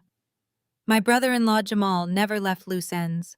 Weeks before Patricia launched her pathetic charity campaign, Jamal had quietly and methodically distributed the official unredacted divorce transcripts to key members of their former social circle. He did not post them publicly or cause a dramatic scene. He simply mailed hard copies of the legal records, complete with the signed business waivers, the itemized receipts from the country club deposit, and the down payment records from the luxury car dealership, to the most notorious gossips in their neighborhood. The irrefutable legal documents explicitly detailed Nathaniel's unvarnished greed, his calculated infidelity, and his willing, eager termination of his own medical care. The truth circulated through their old community like a silent, unstoppable wildfire. Every single person Patricia tried to manipulate had already read the exact legal proof of her son's arrogant self-destruction. They knew he had eagerly traded his life support for a young intern and a quick cash payout. The realization hit Patricia with a sickening heavy thud as she stared at the screen showing $0 raised. She was completely exposed. The fake, tragic narrative she had carefully constructed was entirely demolished by cold, hard legal facts. She could no longer manipulate the narrative, and she could no longer hide behind her son's illness. They were universally shunned, completely cut off from any potential financial sympathy. They were forced to sit alone in their cramped, noisy apartment and finally reap the bitter, unyielding harvest of their own toxic choices. The absolute silence from the outside world was the final devastating verdict on their ruined lives. The sharp, brilliant glare of the spotlight washed over me as I stepped up to the crystal podium. The thunderous applause of 500 industry leaders echoed through the grand ballroom. I wore a custom-tailored sapphire evening gown that caught the stage lights, projecting an image of absolute, unshakable power. I looked out over the sea of smiling faces, taking a slow, deep breath. Tonight I was not an exhausted caretaker. I was not a betrayed wife fighting for her dignity in a sterile law office. Tonight I was officially being crowned the Healthcare Innovator of the Year. The heavy glass award rested perfectly in my hands, a physical manifestation of everything I had built. The presenter had just spent 10 minutes detailing the phenomenal success of my latest corporate venture. Oakwood Country Club, where my ex-husband tried to publicly humiliate me, no longer existed. In its place stood the Oakwood Wellness Sanctuary. My construction crews had completely gutted the outdated golf club and transformed the sprawling estate into the premier medical recovery facility in the entire country. We offered elite, completely private surgical recovery suites, state-of-the-art physical therapy pavilions, and 24-hour specialized nursing care for high-net-worth clients. The facility was entirely booked solid for the next 2 years. The profit margins were absolutely staggering, completely eclipsing all initial financial projections. I had taken a toxic, debt-ridden social club and turned it into a monumental, highly lucrative medical empire. I adjusted the microphone, letting the applause naturally fade into an expectant, respectful silence. I looked down at my notes, though I did not actually need them. I knew exactly what I wanted to say. When I started this company, I began my voice carrying clearly across the massive room. I believed that true healthcare was about providing access to the best physical treatments available. I thought success was measured strictly by recovery times and clinical outcomes. But over the last year, I learned a very different lesson about what it means to actually heal. I paused, letting the words resonate deeply with the elite crowd. Healing requires completely removing the toxic elements from your environment. It requires cutting out the parasitic forces that constantly drain your energy, your resources, and your spirit. We built the Oakwood Wellness Sanctuary on that exact philosophy. We provide a space where our clients can focus entirely on their own growth, perfectly insulated from the stress and manipulation of the outside world. The audience broke into another round of enthusiastic applause. I smiled, a genuine, radiant expression of pure victory. I had successfully converted my deepest personal betrayal into a multi-million-dollar professional triumph. As the clapping subsided, my gaze naturally drifted past the front row of corporate investors and landed directly on table number 1. Sitting right in the center, radiating pure joy and fierce pride, were the two people who actually mattered. Naomi looked absolutely stunning in a silver gown, her eyes shining with unshed happy tears. Beside her sat Jamal, his imposing frame, clad in a flawless black tuxedo, clapping louder than anyone else in the entire venue. When my eyes met Jamal's, my brilliant razor-sharp brother-in-law gave me a slow, deeply respectful nod. It was a silent acknowledgement between warriors who had fought a grueling battle and emerged completely victorious. Looking at Naomi and Jamal, a profound, overwhelming sense of peace finally settled deep inside my chest. For so many long years, I had allowed myself to be bound by the traditional definitions of family. I had chained myself to a marriage contract with a narcissistic man who viewed my absolute devotion as a weakness to be exploited. I had tolerated the relentless emotional abuse from his mother simply because she held the legally protected title of mother-in-law.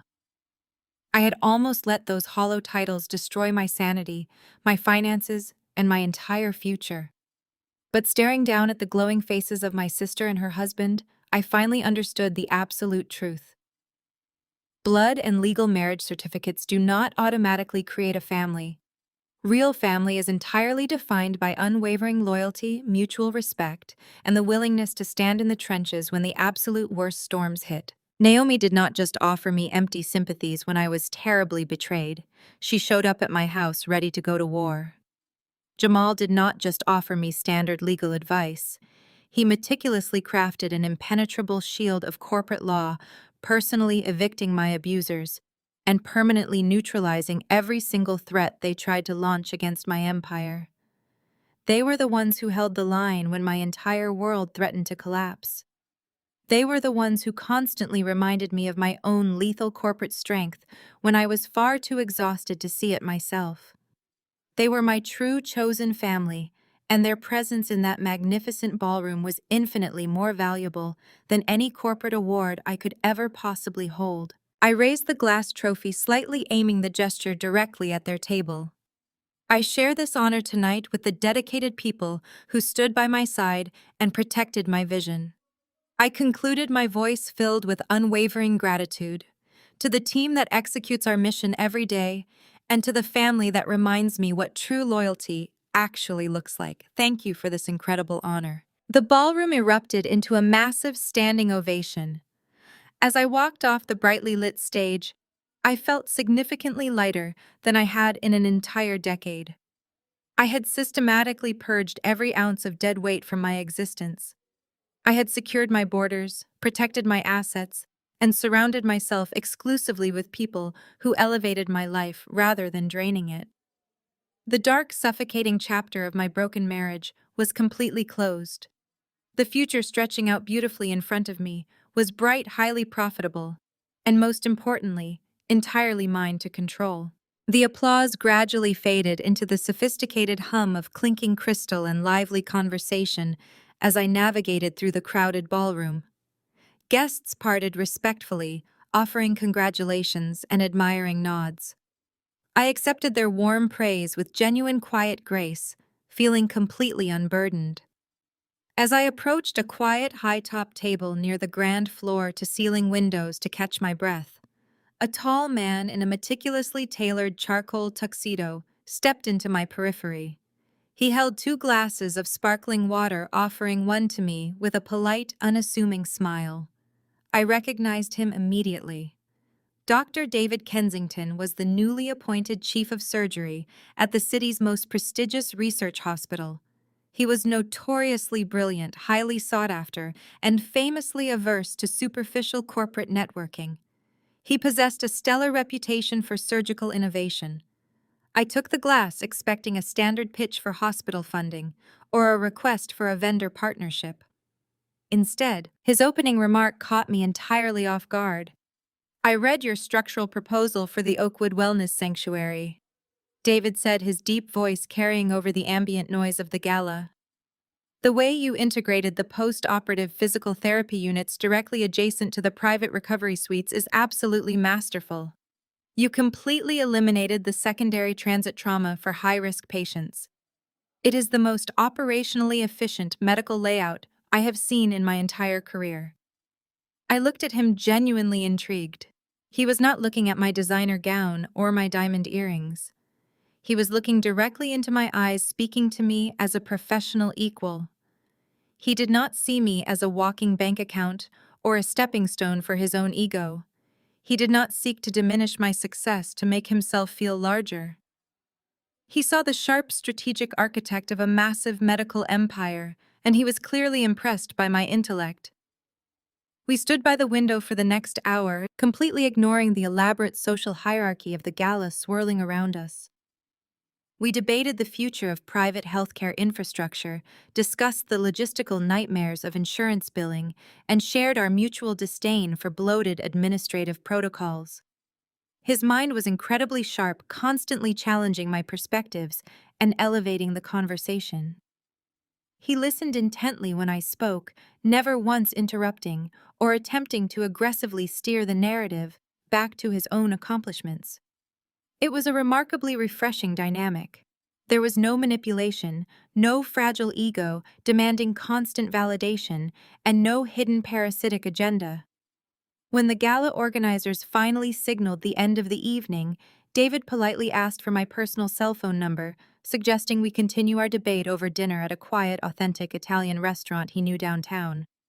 I smiled a real, unforced smile and entered my number into his phone. It was the absolute beginning of a healthy, balanced, and deeply respectful romance, built entirely on mutual admiration and intellectual equality. As I stepped out of the grand hotel lobby and into the cool, refreshing Chicago night air, waiting for my private driver to arrive, I pulled my tailored coat tightly around my shoulders. I stood on the pavement for a long moment, watching the city lights reflect beautifully against the dark, rippling water of the nearby river. The contrast between this magnificent, victorious night and the sterile, freezing atmosphere of that law firm conference room just a year ago was absolutely staggering. I took a deep, steadying breath of the crisp autumn wind, allowing myself to fully process the incredible magnitude of my long, transformative journey, a journey that had completely reshaped my perspective on love and trust.